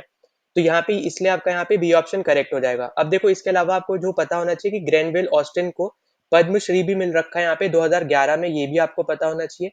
और इसके अलावा यहाँ पे इन्होंने बेसिकली यहाँ पे 2 बुक्स लिखी है इंडियन कॉन्स्टिट्यूशन के रिस्पेक्ट में, जहाँ पे इन्होंने इसकी वर्किंग और मेकिंग के बारे में यहाँ पे बताया है, तो इसलिए हम लोग इनको यहाँ पे American historian of Indian constitution के टैगलाइन से भी हम इनको जानते हैं, ठीक है। तो ये सब पॉइंट आप जरूर यहाँ पे नोट डाउन कर लेना, ठीक है। तो यहाँ पे अपना राइट आंसर है बी ऑप्शन। Now, अगले क्वेश्चन में आपसे यहाँ पे पूछ रखा है, under article 355 of the constitution of India, it's the duty of the union. अब देखो आपको अगर पता हो, तो ये बेसिकली आपका इमरजेंसी वाले पार्ट के अंदर आ जाता है, ठीक है। और इमरजेंसी आपको पता है यहाँ पे 3 तरीके की होती है, ठीक है। आर्टिकल 352 बताता है आपको नेशनल इमरजेंसी, 356 आपको बताता है स्टेट इमरजेंसी, और थ्री फिफ्थ आपका जो 60 है ये आपको बताता है यहाँ पे फाइनेंस, जो आपकी यहाँ पे फाइनेंशियल इमरजेंसी होती है वो, ठीक है। अब देखो ये अभी तक हमारे इंडिया में एक बार भी नहीं लगी है, याद रखना। ये लग चुका है, ये तो बहुत बार लगा है, स्टेट इमरजेंसी आपका बहुत बार लग चुका है, और नेशनल इमरजेंसी भी हमारा यहाँ पे लग चुका है, ठीक है। अब आपको यहाँ पे जो दे रखा है आर्टिकल 355, ठीक है। तो 355 में बेसिकली यहाँ पे बोला जाता है यहाँ पे कि जो आपका सेंटर है या फिर आप बोल लो यूनियन है, ये उनकी ड्यूटी है कि ये स्टेट को बेसिकली यहाँ पे एक्सटर्नल एग्रेशन और इंटरनल डिस्टर्बेंस से यहाँ पे बचा के रखे, ठीक है। तो यहाँ पे बेसिकली प्रोटेक्ट करके रखे, यहाँ पे ये बोला जाता है। तो ए ऑप्शन हमारा यहाँ पे करेक्ट हो जाएगा। ये स्टेटमेंट आपको यहाँ पे जरूर याद रखनी है कि आर्टिकल 355 आपको बोलता है बेसिकली यहाँ पे यूनियन को बोलता है कि आपको स्टेट्स को प्रोटेक्ट करके रखना है against external aggression. External aggression मतलब जैसे हो गया यहाँ पे कोई कोई दूसरी कंट्री ने अगर अटैक कर दिया, ठीक है। तो अब जैसे फॉर एग्जांपल हम लोग ले लेते हैं, पाकिस्तान मान लो यहाँ पे अटैक करता है, तो वो यहाँ पे उनके बॉर्डर से अटैक करेगा। अगर हम एग्जांपल ले बॉर्डर, अगर बॉर्डर से करता है तो उस केस में आपका यहाँ पे गुजरात हो गया, राजस्थान हो गया, उस साइड वाले जितने भी आपके स्टेट्स हो गए, पंजाब हो गया, ऊपर से आपका यहाँ पे लद्दाख वाला एरिया हो गया, JNK हो गया, तो उधर वाले जो एरिया है वो ज्यादा आपके यहाँ पे डिस्टर्ब रहेंगे, है ना। तो उनकी बाउंड्री प्रोटेक्ट करके रखनी है, तो वो किसकी ड्यूटी है, वो यूनियन की ड्यूटी है। तो वो कैसे कर सकती है, वो यहाँ पे कर सकते हैं डिफेंस फोर्सेस के हेल्प से, है ना। तो उसी तरीके से आपको यहाँ पे याद रख के चलना है कि यहाँ पे स्टेट्स को प्रोटेक्ट करके रखना किसकी ड्यूटी होनी चाहिए, यहाँ पे यूनियन की ड्यूटी होनी चाहिए, अगर कभी भी एक्सटर्नल एग्रेशन आता है या फिर इंटरनल डिस्टर्बेंस हमें देखने को मिलता है उस केस में। अब देखो बी ऑप्शन आपसे बोल रहा है कि allow the extension of executive power of union to any state. तो ये आपका यहाँ पे आर्टिकल 162 में मेंशन है, ठीक है, वन आपका 355 में मेंशन नहीं है। फिर सी आपसे बोल रहा है कि declare the power of the legislature of a state shall be exercisable by or under the authority of the parliament. अब ये एक तरीके से आप इसको बोल सकते हो कि यहाँ पे आपने प्रेसिडेंट रूल लगा दिया है, ठीक है, तो यहाँ पे आपका ये जो आर्टिकल बनेगा ये 356 बनेगा, ठीक है, क्योंकि यहाँ पे कंप्लीट अब यहाँ पे जो रूल है बेसिकली यहाँ पे प्रेसिडेंट का होगा, तो यहाँ पे स्टेट लेजिस्लेचर एक तरीके से हट जाएगा, ठीक है, यहाँ पे इस तरीके से आप यहाँ पे याद कर लो। फिर अगर हम यहाँ पे डी की बात करते हैं तो allow the parliament to include और एक्सक्लूड एनी कास्ट रेस और tribe into the list of schedule caste और शेड्यूल ट्राइब। अब देखो ये जो है ना यहाँ पे ये आप बताते हो यहाँ पे आर्टिकल 341 के थ्रू आप बताते हो यहाँ पे कि कौन सी शेड्यूल कास्ट में आनी चाहिए नहीं आनी चाहिए, और 342 आपको बताते हैं कि कौन सा आपका यहाँ पे शेड्यूल ट्राइब में आना चाहिए नहीं आना चाहिए। मतलब यहाँ पे आना चाहिए नहीं आना चाहिए ये नहीं, मतलब ऐसे समझ लो कि शेड्यूल कास्ट कब कैसे बनना है ये सब यहाँ पे जो चीजें हैं वो 341 बताता है आपको यहाँ पे, ठीक है, कौन कौन यहाँ पे बन सकता है शेड्यूल कास्ट ये बताते हैं 341। और शेड्यूल ट्राइब्स के रिगार्डिंग अगर हम बात करें तो वो आपका बताता है यहाँ पे आर्टिकल 342, ठीक है, तो ये पॉइंट आपको यहाँ पे हमेशा यहाँ पे याद रखने हैं, दोनों आर्टिकल, ठीक है, क्योंकि यहाँ पे ये पहले भी क्वेश्चंस आ रखे हैं, ठीक है, आप अगर सीएपीएफ की बात करोगे उसमें भी आ रखे हैं, जैसे एक तो यहाँ पे ही दिख गया, अभी आने वाले टाइम में भी आपको दिखेगा, और सीडीएस में भी यहाँ पे ये आ रखे हैं इस आर्टिकल्स के रिगार्डिंग, ठीक है। तो यहाँ पे हमारा राइट आंसर क्या है, option number A. Now next question पे चलते हैं, तो अगला क्वेश्चन आपसे दे रखा है यहाँ पे कि according to article 3 of the constitution of India the parliament may by law. अब देखो इसको शॉर्ट फॉर्म में याद करने का तरीका है यहाँ पे फिदा, ठीक है, इस तरीके से यहाँ पे याद कर लेना। अब इसका मतलब क्या है यहाँ पे फिदा का, एफ का मतलब है यहाँ पे फॉर्म अ न्यू स्टेट, ठीक है, फॉर्म अ न्यू स्टेट, ठीक है। आई का मतलब है यहाँ पे इंक्रीज द एरिया, ठीक है, इंक्रीज एरिया, किसी भी एक पर्टिकुलर स्टेट का आपने इंक्रीज कर दिया एरिया, इस तरीके से याद रख लेना। डी का मतलब है यहाँ पे डिक्रीज एरिया, ठीक है, कहीं से आपने किसी दूसरे को दिया तो वहां पे इंक्रीज हो गया, यहाँ से डिक्रीज हो गया। फिर आपका यहाँ पे ए हो गया यहाँ पे अल्टर दी बाउंड्रीज, ठीक है, अल्टर दी बाउंड्रीज, अल्टर मतलब हो गया बेसिकली एक तरीके से कि यहाँ पे आप बाउंड्रीज चेंज कर रहे हो, ठीक है, चेंज दी बाउंड्रीज आप ऐसे याद कर लो। फिर ए आपका जो लास्ट है यहाँ पे ये हो जाएगा यहाँ पे कि alter the name of the state, ठीक है, अल्टर द नेम, मतलब यहाँ पे आपको जैसे पता होगा यहाँ पे नेम्स वगैरह भी यहाँ पे स्टेट चेंज करती रहती है, तो वो भी आपका यहाँ पे आर्टिकल 3 के अंडर ही होता है, ठीक है, तो ये आई होप कि आपको समझ में आ गया हो, तो इस शॉर्ट फॉर्म से आप यहाँ पे याद रख सकते हो। तो यहाँ पे आपको जो दे रखा है जैसे declare war on any country, तो ये तो होना नहीं है, अपना पहला गलत हो जाएगा, ठीक है। उसके बाद अपना दूसरा बोल रहा है यहाँ पे कि alter the boundaries of any state, तो ये तो हो रहा है यहाँ पे हमें क्लियरली दिख रहा है अल्टर द बाउंड्रीज, ठीक है। फिर increase the area of any state, तो हमें ये भी यहाँ पे दिख रहा है इंक्रीज द एरिया। फिर फोर्थ आपसे बोल रहा है establish the autonomous council with in any state, अब ये आपका नहीं होता, ये आप करते हो यहाँ पे बेसिकली शेड्यूल 6 के थ्रू, ठीक है, शेड्यूल 6 के थ्रू आप ये सब चीजें करते हो। तो हमारा आंसर क्या हो जाएगा, 2 एंड 3 हमारा राइट आंसर होगा, तो सी ऑप्शन हमारा यहाँ पे करेक्ट आंसर हो जाएगा, ठीक है। नो इस क्वेश्चन में आपसे यहाँ पे पूछ रहा है the provision under article 350 A of the constitution of India relates to the. अब देखो जो आर्टिकल 350 ए है बेसिकली ये आपका एक तरीके से आप बोल सकते हो यहाँ पे कि माइनॉरिटीज के लिए आता है, ठीक है, जो भी आपके यहाँ पे लिंग्विस्टिक माइनॉरिटी है, ठीक है, लिंग्विस्टिक माइनॉरिटीज मतलब यहाँ पे क्या हो गया कि यहाँ पे जैसे आपको पता है कि इंडिया के अंदर बहुत ज़्यादा ही आपके यहाँ पे लैंग्वेजेस हैं जो यहाँ पे लोग स्पोक करते हैं, मतलब यहाँ पे जिसमें हम बात करते हैं, ठीक है, जनरली तो जैसे हम यहाँ पे हिंदी इंग्लिश हो गया, अगर आप साउथ साइड में जाओगे तो उनकी जैसे कन्नड़ लैंग्वेज है, मलयालम हो गई, ठीक है, तमिल हो गई, तो ये सो हो गई हमारे यहाँ पे, जैसे ये सब क्लासिकल लैंग्वेजेस भी हैं, ठीक है, इंग्लिश हटा दो हिंदी हटा दो, तो ये जो अभी मैंने नीचे की आपको 3 लैंग्वेज बताई, मतलब साउथ इंडिया की जो 3 लैंग्वेज बताई वो तो हमारी क्लासिकल लैंग्वेज भी है। पर यहाँ पे मैं जैसे बात कर रहा हूँ लिंग्विस्टिक माइनॉरिटीज की, मतलब ऐसी लैंग्वेजेस जो बहुत कम लोग बोलते हैं, ठीक है, तो वो आपकी आ जाती है यहाँ पे माइनॉरिटीज लैंग्वेज में, ठीक है। तो उन लोगों के लिए आप एक तरीके से यहाँ पे इस आर्टिकल में बोला गया कि यहाँ पे ये स्टेट की रिस्पॉन्सिबिलिटी है, ठीक है, मतलब यहाँ पे गवर्नमेंट की रिस्पॉन्सिबिलिटी है ये कि उनको प्राइमरी एजुकेशन उनकी मदर टंग में यहाँ पे वो दिला पाए, ठीक है, मतलब यहाँ पे उनको देना बहुत ज्यादा आप बोल सकते हो यहाँ पे कंपलसरी टाइप है कि आपको यहाँ पे उनकी मदर टंग में उनको यहाँ पे ऐसी फैसिलिटीज देनी है कि उनकी मदर टंग में उनको यहाँ पे प्राइमरी स्टेज की जो एजुकेशन है वो यहाँ पे उनको मिल पाए, ठीक है। तो ये आपका यहाँ पे कहाँ आ जाएगा, ये आपका आ जाएगा यहाँ पे सी ऑप्शन में, ठीक है, तो सी ऑप्शन हमारा करेक्ट है कि provision for providing facilities for instruction in mother tongue eight primary stage, ठीक है, तो यहाँ पे ये हमारा क्या हो जाएगा, यहाँ पे राइट आंसर हो जाएगा। अगर देखो अब उसके अलावा आपको जो 3 ऑप्शन दे रखे हैं वो भी डिस्कस करते हैं। तो यहाँ पे आपको ए दे रखा है right of any section of the citizen to preserve preserve its distinct language and culture. अब ये तो आपका आ जाएगा यहाँ पे जो कल्चरल वाले यहाँ पे जो राइट्स थे आर्टिकल 29 और 30 में, तो आर्टिकल 29 में आपका आ जाएगा, ठीक है। फिर बी आपका जो है यहाँ पे right of the Sikh community to carry and wearing of kirpans, तो ये आपका आ जाएगा यहाँ पे आर्टिकल 25 के अंदर, ठीक है।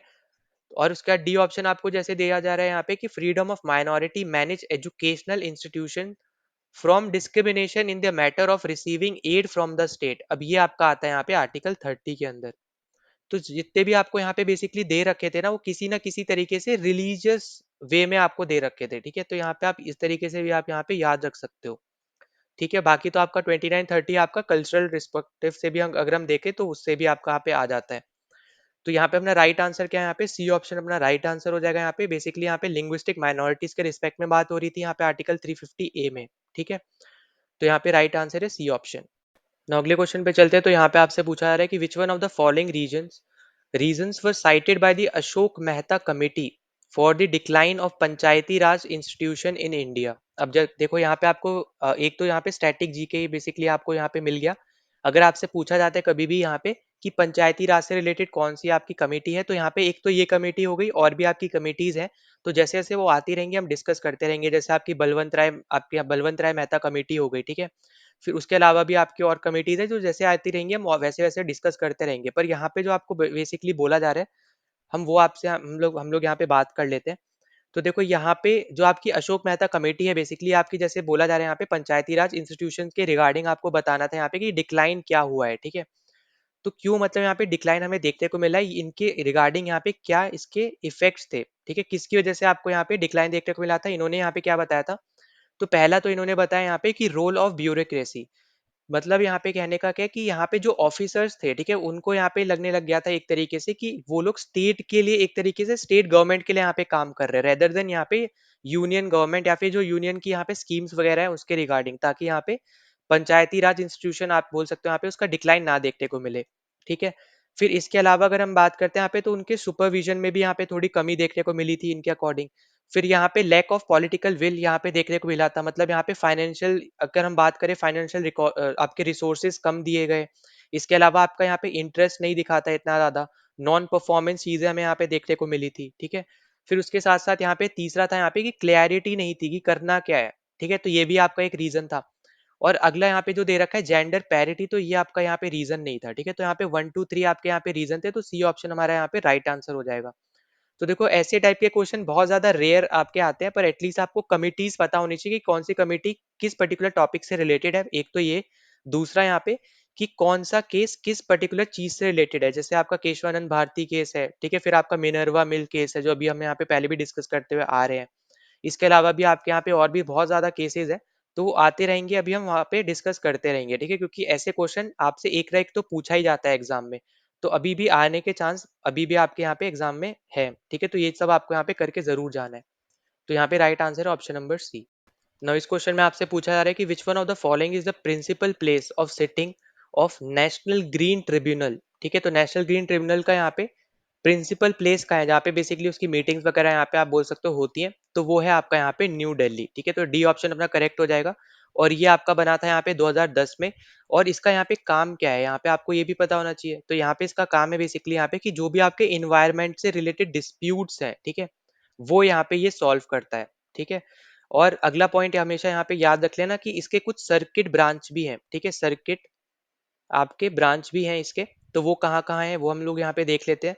तो वो है आपका यहाँ पे, एक है आपका यहाँ पे भोपाल में, ठीक। भोपाल के बाद आपको एक देखने को मिलता है यहाँ पे पुणे में। फिर है आपका यहाँ पे कोलकाता में। और एक लास्ट आपका यहाँ पे चेन्नई में, ठीक है। तो आपको यहाँ पे चार बेसिकली आपको यहाँ पे देखने को मिलते हैं सर्किट ब्रांच। आप बोल सकते हो इसके यहाँ पे पार्ट आप इसको मान सकते हो। इसके अलावा यहाँ पे जो मेन सिटिंग है आपको ये पता होना चाहिए यहाँ पे दिल्ली में होती है, ठीक है। और इसके अलावा आपका यहाँ पे कि इसका काम क्या है, यहाँ पे इन्वायरमेंट से रिलेटेड जो भी आपके डिस्प्यूट्स वगैरह हैं वो यहाँ पे ये सॉल्व करता है। तो ये सबसे ज्यादा इंपॉर्टेंट पॉइंट है जो आपको यहाँ पे याद रख लेना है, ठीक है।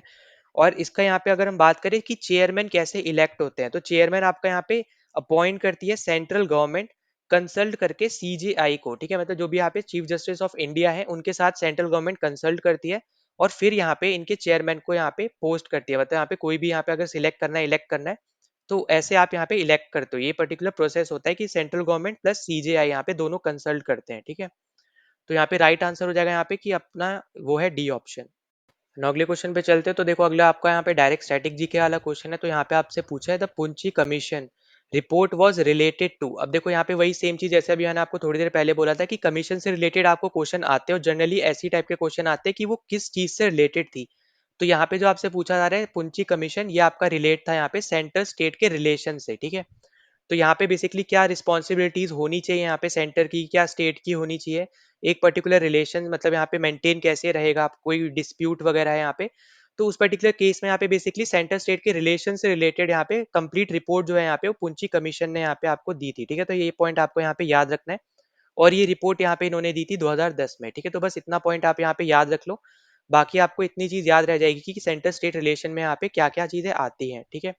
तो ए ऑप्शन हमारे यहाँ पे राइट आंसर हो जाएगा। अगले क्वेश्चन पे चलते हैं। तो अगला क्वेश्चन हमें यहाँ पे दे रखा है which of the following are provided in India by the right to education act, ठीक है। तो देखो सबसे पहली चीज यहाँ पे कि इसमें बात करी गई है यहाँ पे कि 6 से 14 साल के बच्चों के लिए फ्री और कंपलसरी एजुकेशन यहाँ पे मिलेगी। तो अगर आप देखोगे पहला point, right of children to free and compulsory education till completion of elementary education in a neighbourhood school, तो यहाँ पे ये एकदम करेक्ट है, 6 से 14 साल के बच्चों के लिए यहाँ पे ये चीज हुई है, ठीक है। दूसरा यहाँ पे बोला गया यहाँ पे कि जो भी आपके टीचर्स है तो उनको यहाँ पे प्रोहिबिट किया जाता है दूसरी ड्यूटीज के लिए। मतलब यहाँ पे अगर मान लो यहाँ पे कोई भी दूसरी एजुकेशनल ड्यूटीज है अदर देन, मान लो यहाँ पे कोई सेंसेक्स से रिलेटेड ड्यूटी आ जाती है, इलेक्शन से आ जाती है, या फिर अथॉरिटी लाइक लेजिस्लेटिव या फिर पार्लियामेंट या डिजास्टर रिलीफ के अलावा, ठीक है, इन सब के अलावा जो यहाँ पे मेंशन है इसके अलावा अगर कोई यहाँ पे नॉन एजुकेशनल वर्क आ जाता है तो वो यहाँ पे टीचर्स की यहाँ पे रिस्पॉन्सिबिलिटी नहीं होगी, ठीक है, उनको यहाँ पे अपॉइंट नहीं किया जाएगा। ये भी यहाँ पे इसमें मेंशन है, तो एकदम करेक्ट स्टेटमेंट है यहाँ पे ये। तीसरा आपसे बोल रहा है कि right of minority to establish and administer education institution. अब ये तो आपका राइट टू फ्रीडम मतलब यहाँ पे जो आपका हमने यहाँ पे जो फंडामेंटल राइट्स कर रखे थे, ठीक है, तो वहां पे आपका आ जाता है, ये तो रिलीजियस वाले राइट्स में आपका आ जाता है, ठीक है। फिर उसके बाद अगर हम बात करते हैं यहाँ पे फोर्थ की, तो फोर्थ आपसे बोल रहा है कि no citizen shall be denied admission into any educational institution maintained by the state or receiving aid out of state funds on grounds only of religion, race, caste, language or any of them। अब देखो ये भी गलत हो जाएगा। क्यों गलत हो जाएगा? क्योंकि यहाँ पे कोई भी एडमिशन की बात करी गई है, मतलब कोई भी एजुकेशनल इंस्टीट्यूशन में आप एडमिशन ले रहे हो हर एक केस में, तो ऐसा नहीं है। क्योंकि अभी जैसे मैंने बताया था आपको कि एज होनी चाहिए यहाँ पे 6 से 14 साल, ठीक है।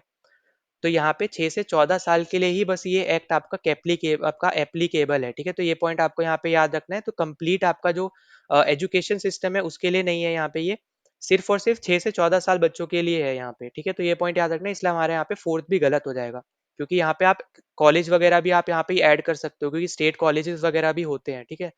तो इसलिए यहाँ पे फोर्थ गलत हो जाएगा। यहाँ पे सिर्फ एज 6 से 14 ईयर्स वालों के लिए ही है यहाँ पे ये। तो हमारा राइट आंसर हो जाएगा यहाँ पे D option 1 and 2 only. Now next question पे चलते हैं। तो नेक्स्ट क्वेश्चन में आपसे क्या बोल रहा है कि which of the following committee or committees submitted report on electoral reforms, ठीक है। अब देखो यहाँ पे आपको एक ही साल में 3 क्वेश्चन कमिटीज के देखने को मिल गए हैं और अलग अलग तरीके के देखने को मिले हैं।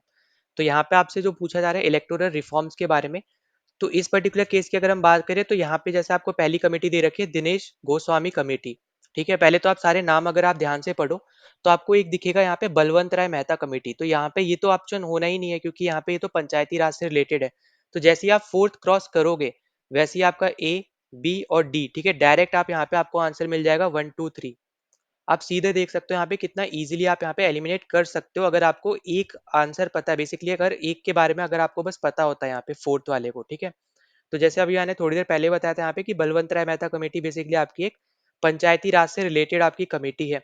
अब उसके ऊपर जो भी आपकी कमेटीज बची है वो सब आपकी यहाँ पे इलेक्टोरल रिफॉर्म्स के ऊपर यहाँ पे इन्होंने बात करी है, स्टेट फंडिंग के ऊपर यहाँ पे बेसिकली इन्होंने यहाँ पे बात करी है। जिसमें से यहाँ पे अगर हम बात करें दिनेश गोस्वामी कमेटी की, तो जैसे आप प्रेजेंट टाइम में देखते हो ना कि यहाँ पे कोई एक लीडर सिर्फ और सिर्फ 2 कॉन्स्टिट्यूंसी से ही यहाँ पे लड़ सकता है, 2 से ज्यादा से वो नहीं लड़ सकता इलेक्शन। तो वो यहाँ पे बेसिकली दिनेश गोस्वामी कमेटी ने ही यहाँ पे ये चीज सजेस्ट करी थी कि कैंडिडेट्स सिर्फ और सिर्फ 2 से ही अलाउड होना चाहिए लड़ने के लिए अपने यहाँ पे इलेक्शन। कि अगर मान लो वो एक से हार गया तो दूसरे से जीत के वो बेसिकली यहाँ पे सीट उसको यहाँ पे मिल जाए आपके यहाँ पे लोकसभा में, ठीक है, या फिर आप बोल सकते हो। तो यहाँ पे ये बेसिकली यहाँ पे आपको जो देखने को मिलता है वो यहाँ पे दिनेश गोस्वामी कमेटी का यहाँ पे रिकमेंडेशन था या फिर आप बोलो सजेशन था, ठीक है। फिर उसके अलावा जो आपको बाकी आपको दिख ही रहा है ये सब आपके यहाँ पे इलेक्टोरल रिफॉर्म से रिलेटेड है, स्टेट फंडिंग यहाँ पे जो होती है इलेक्शंस के लिए उससे रिलेटेड आपकी यहाँ पे ये तीनों कमेटी है। तो यहाँ पे हमारा राइट आंसर है यहाँ पे सी ऑप्शन 1 2 3।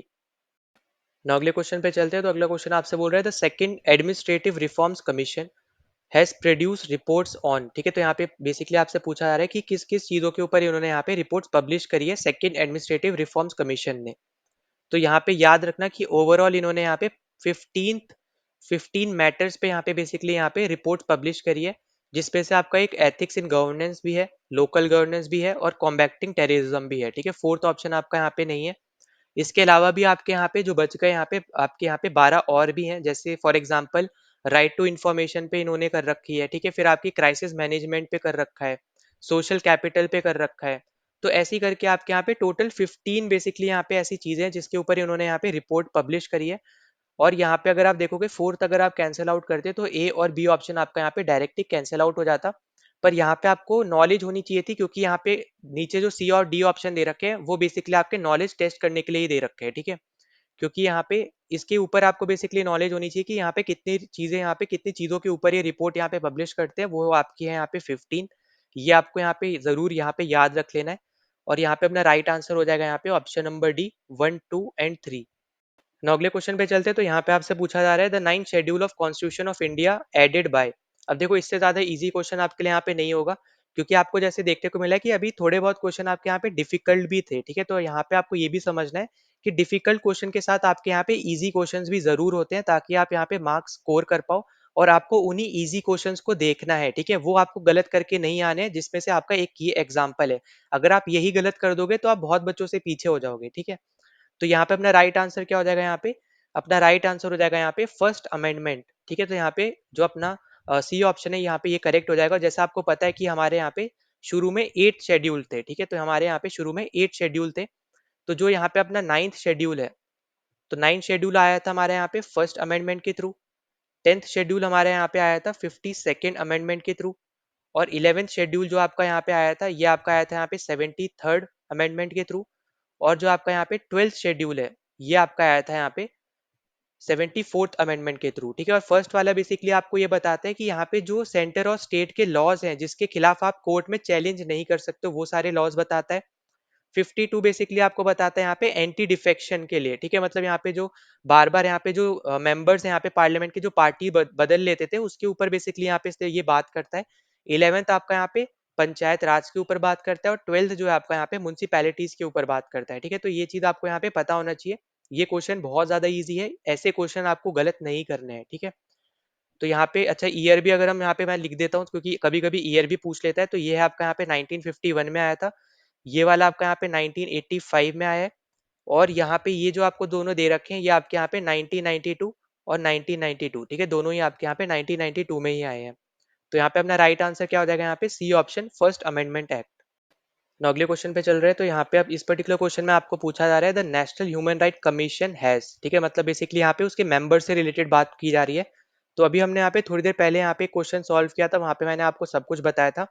तो अगर हम यहाँ पे बात करें, तो नेशनल ह्यूमन राइट कमीशन में आपको यहाँ पे जो चेयरमैन देखने को मिलते हैं, वो आपके यहाँ पे सीजीआई होते हैं, सुप्रीम कोर्ट के। ठीक है, मतलब चीफ जस्टिस ऑफ इंडिया होते हैं यहाँ पे, जो आपको बेसिकली यहाँ पे सुप्रीम कोर्ट के होते हैं। ठीक है, ये आपको यहाँ पे आ रखते हैं, chief justice of India supreme court के होते हैं, वो भी रिटायर्ड। ठीक है, तो यहाँ पे जैसे आपको दे रखा है हाई कोर्ट ऑफ यहाँ पे इंडिया, तो यहाँ पे ये हो जाएगा गलत। ठीक है, क्योंकि हाई कोर्ट ऑफ इंडिया ऐसा कुछ नहीं होता, high court of particular state basically होता है, पहली बात तो। ठीक है, फिर उसके बाद अगर हम बात करते हैं यहाँ पे सेकंड ऑप्शन की, तो सेकंड ऑप्शन आपको दे रखा है यहाँ पे कि एक मेंबर होना चाहिए आपका जज जो सुप्रीम कोर्ट का हो, तो यहाँ पे एकदम करेक्ट है। और वो आपका रिटायर्ड भी हो सकता है, सर्विंग भी हो सकता है। फिर तीसरा आपसे बोल रहा है वन मेंबर आपका ऐसा होना चाहिए जो चीफ जस्टिस हो यहाँ पे हाई कोर्ट का, तो यहाँ पे ये भी करेक्ट है, और वो भी आपका सर्विंग भी हो सकता है, रिटायर्ड भी हो सकता है।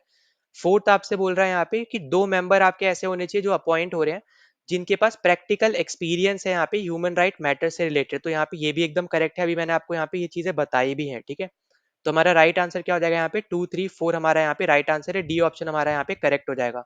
और आप अगर यहाँ पे भी अगर आप ध्यान से देखो, अगर आपको बस पहला ऑप्शन पता होता, तो आप डायरेक्ट ये सब कैंसिल आउट कर सकते थे और डायरेक्ट आपको यहाँ पे आंसर मिल जाता। ठीक है, तो यहाँ पे राइट आंसर हो जाएगा यहाँ पे डी ऑप्शन।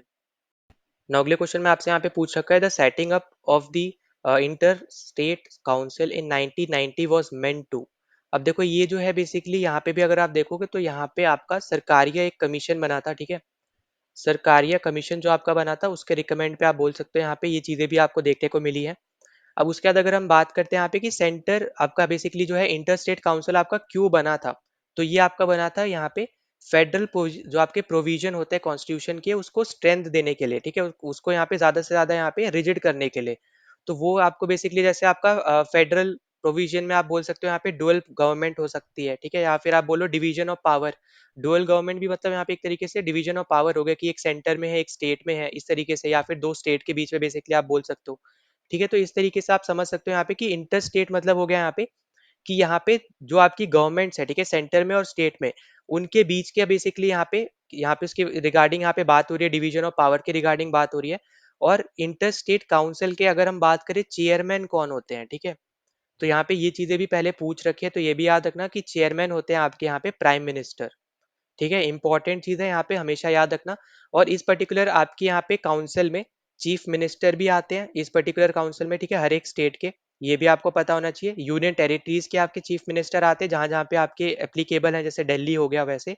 और आपके यहाँ पे जो एडमिनिस्ट्रेटर्स होते हैं यूटी के, ठीक है, वो आपके यहाँ पे आते हैं।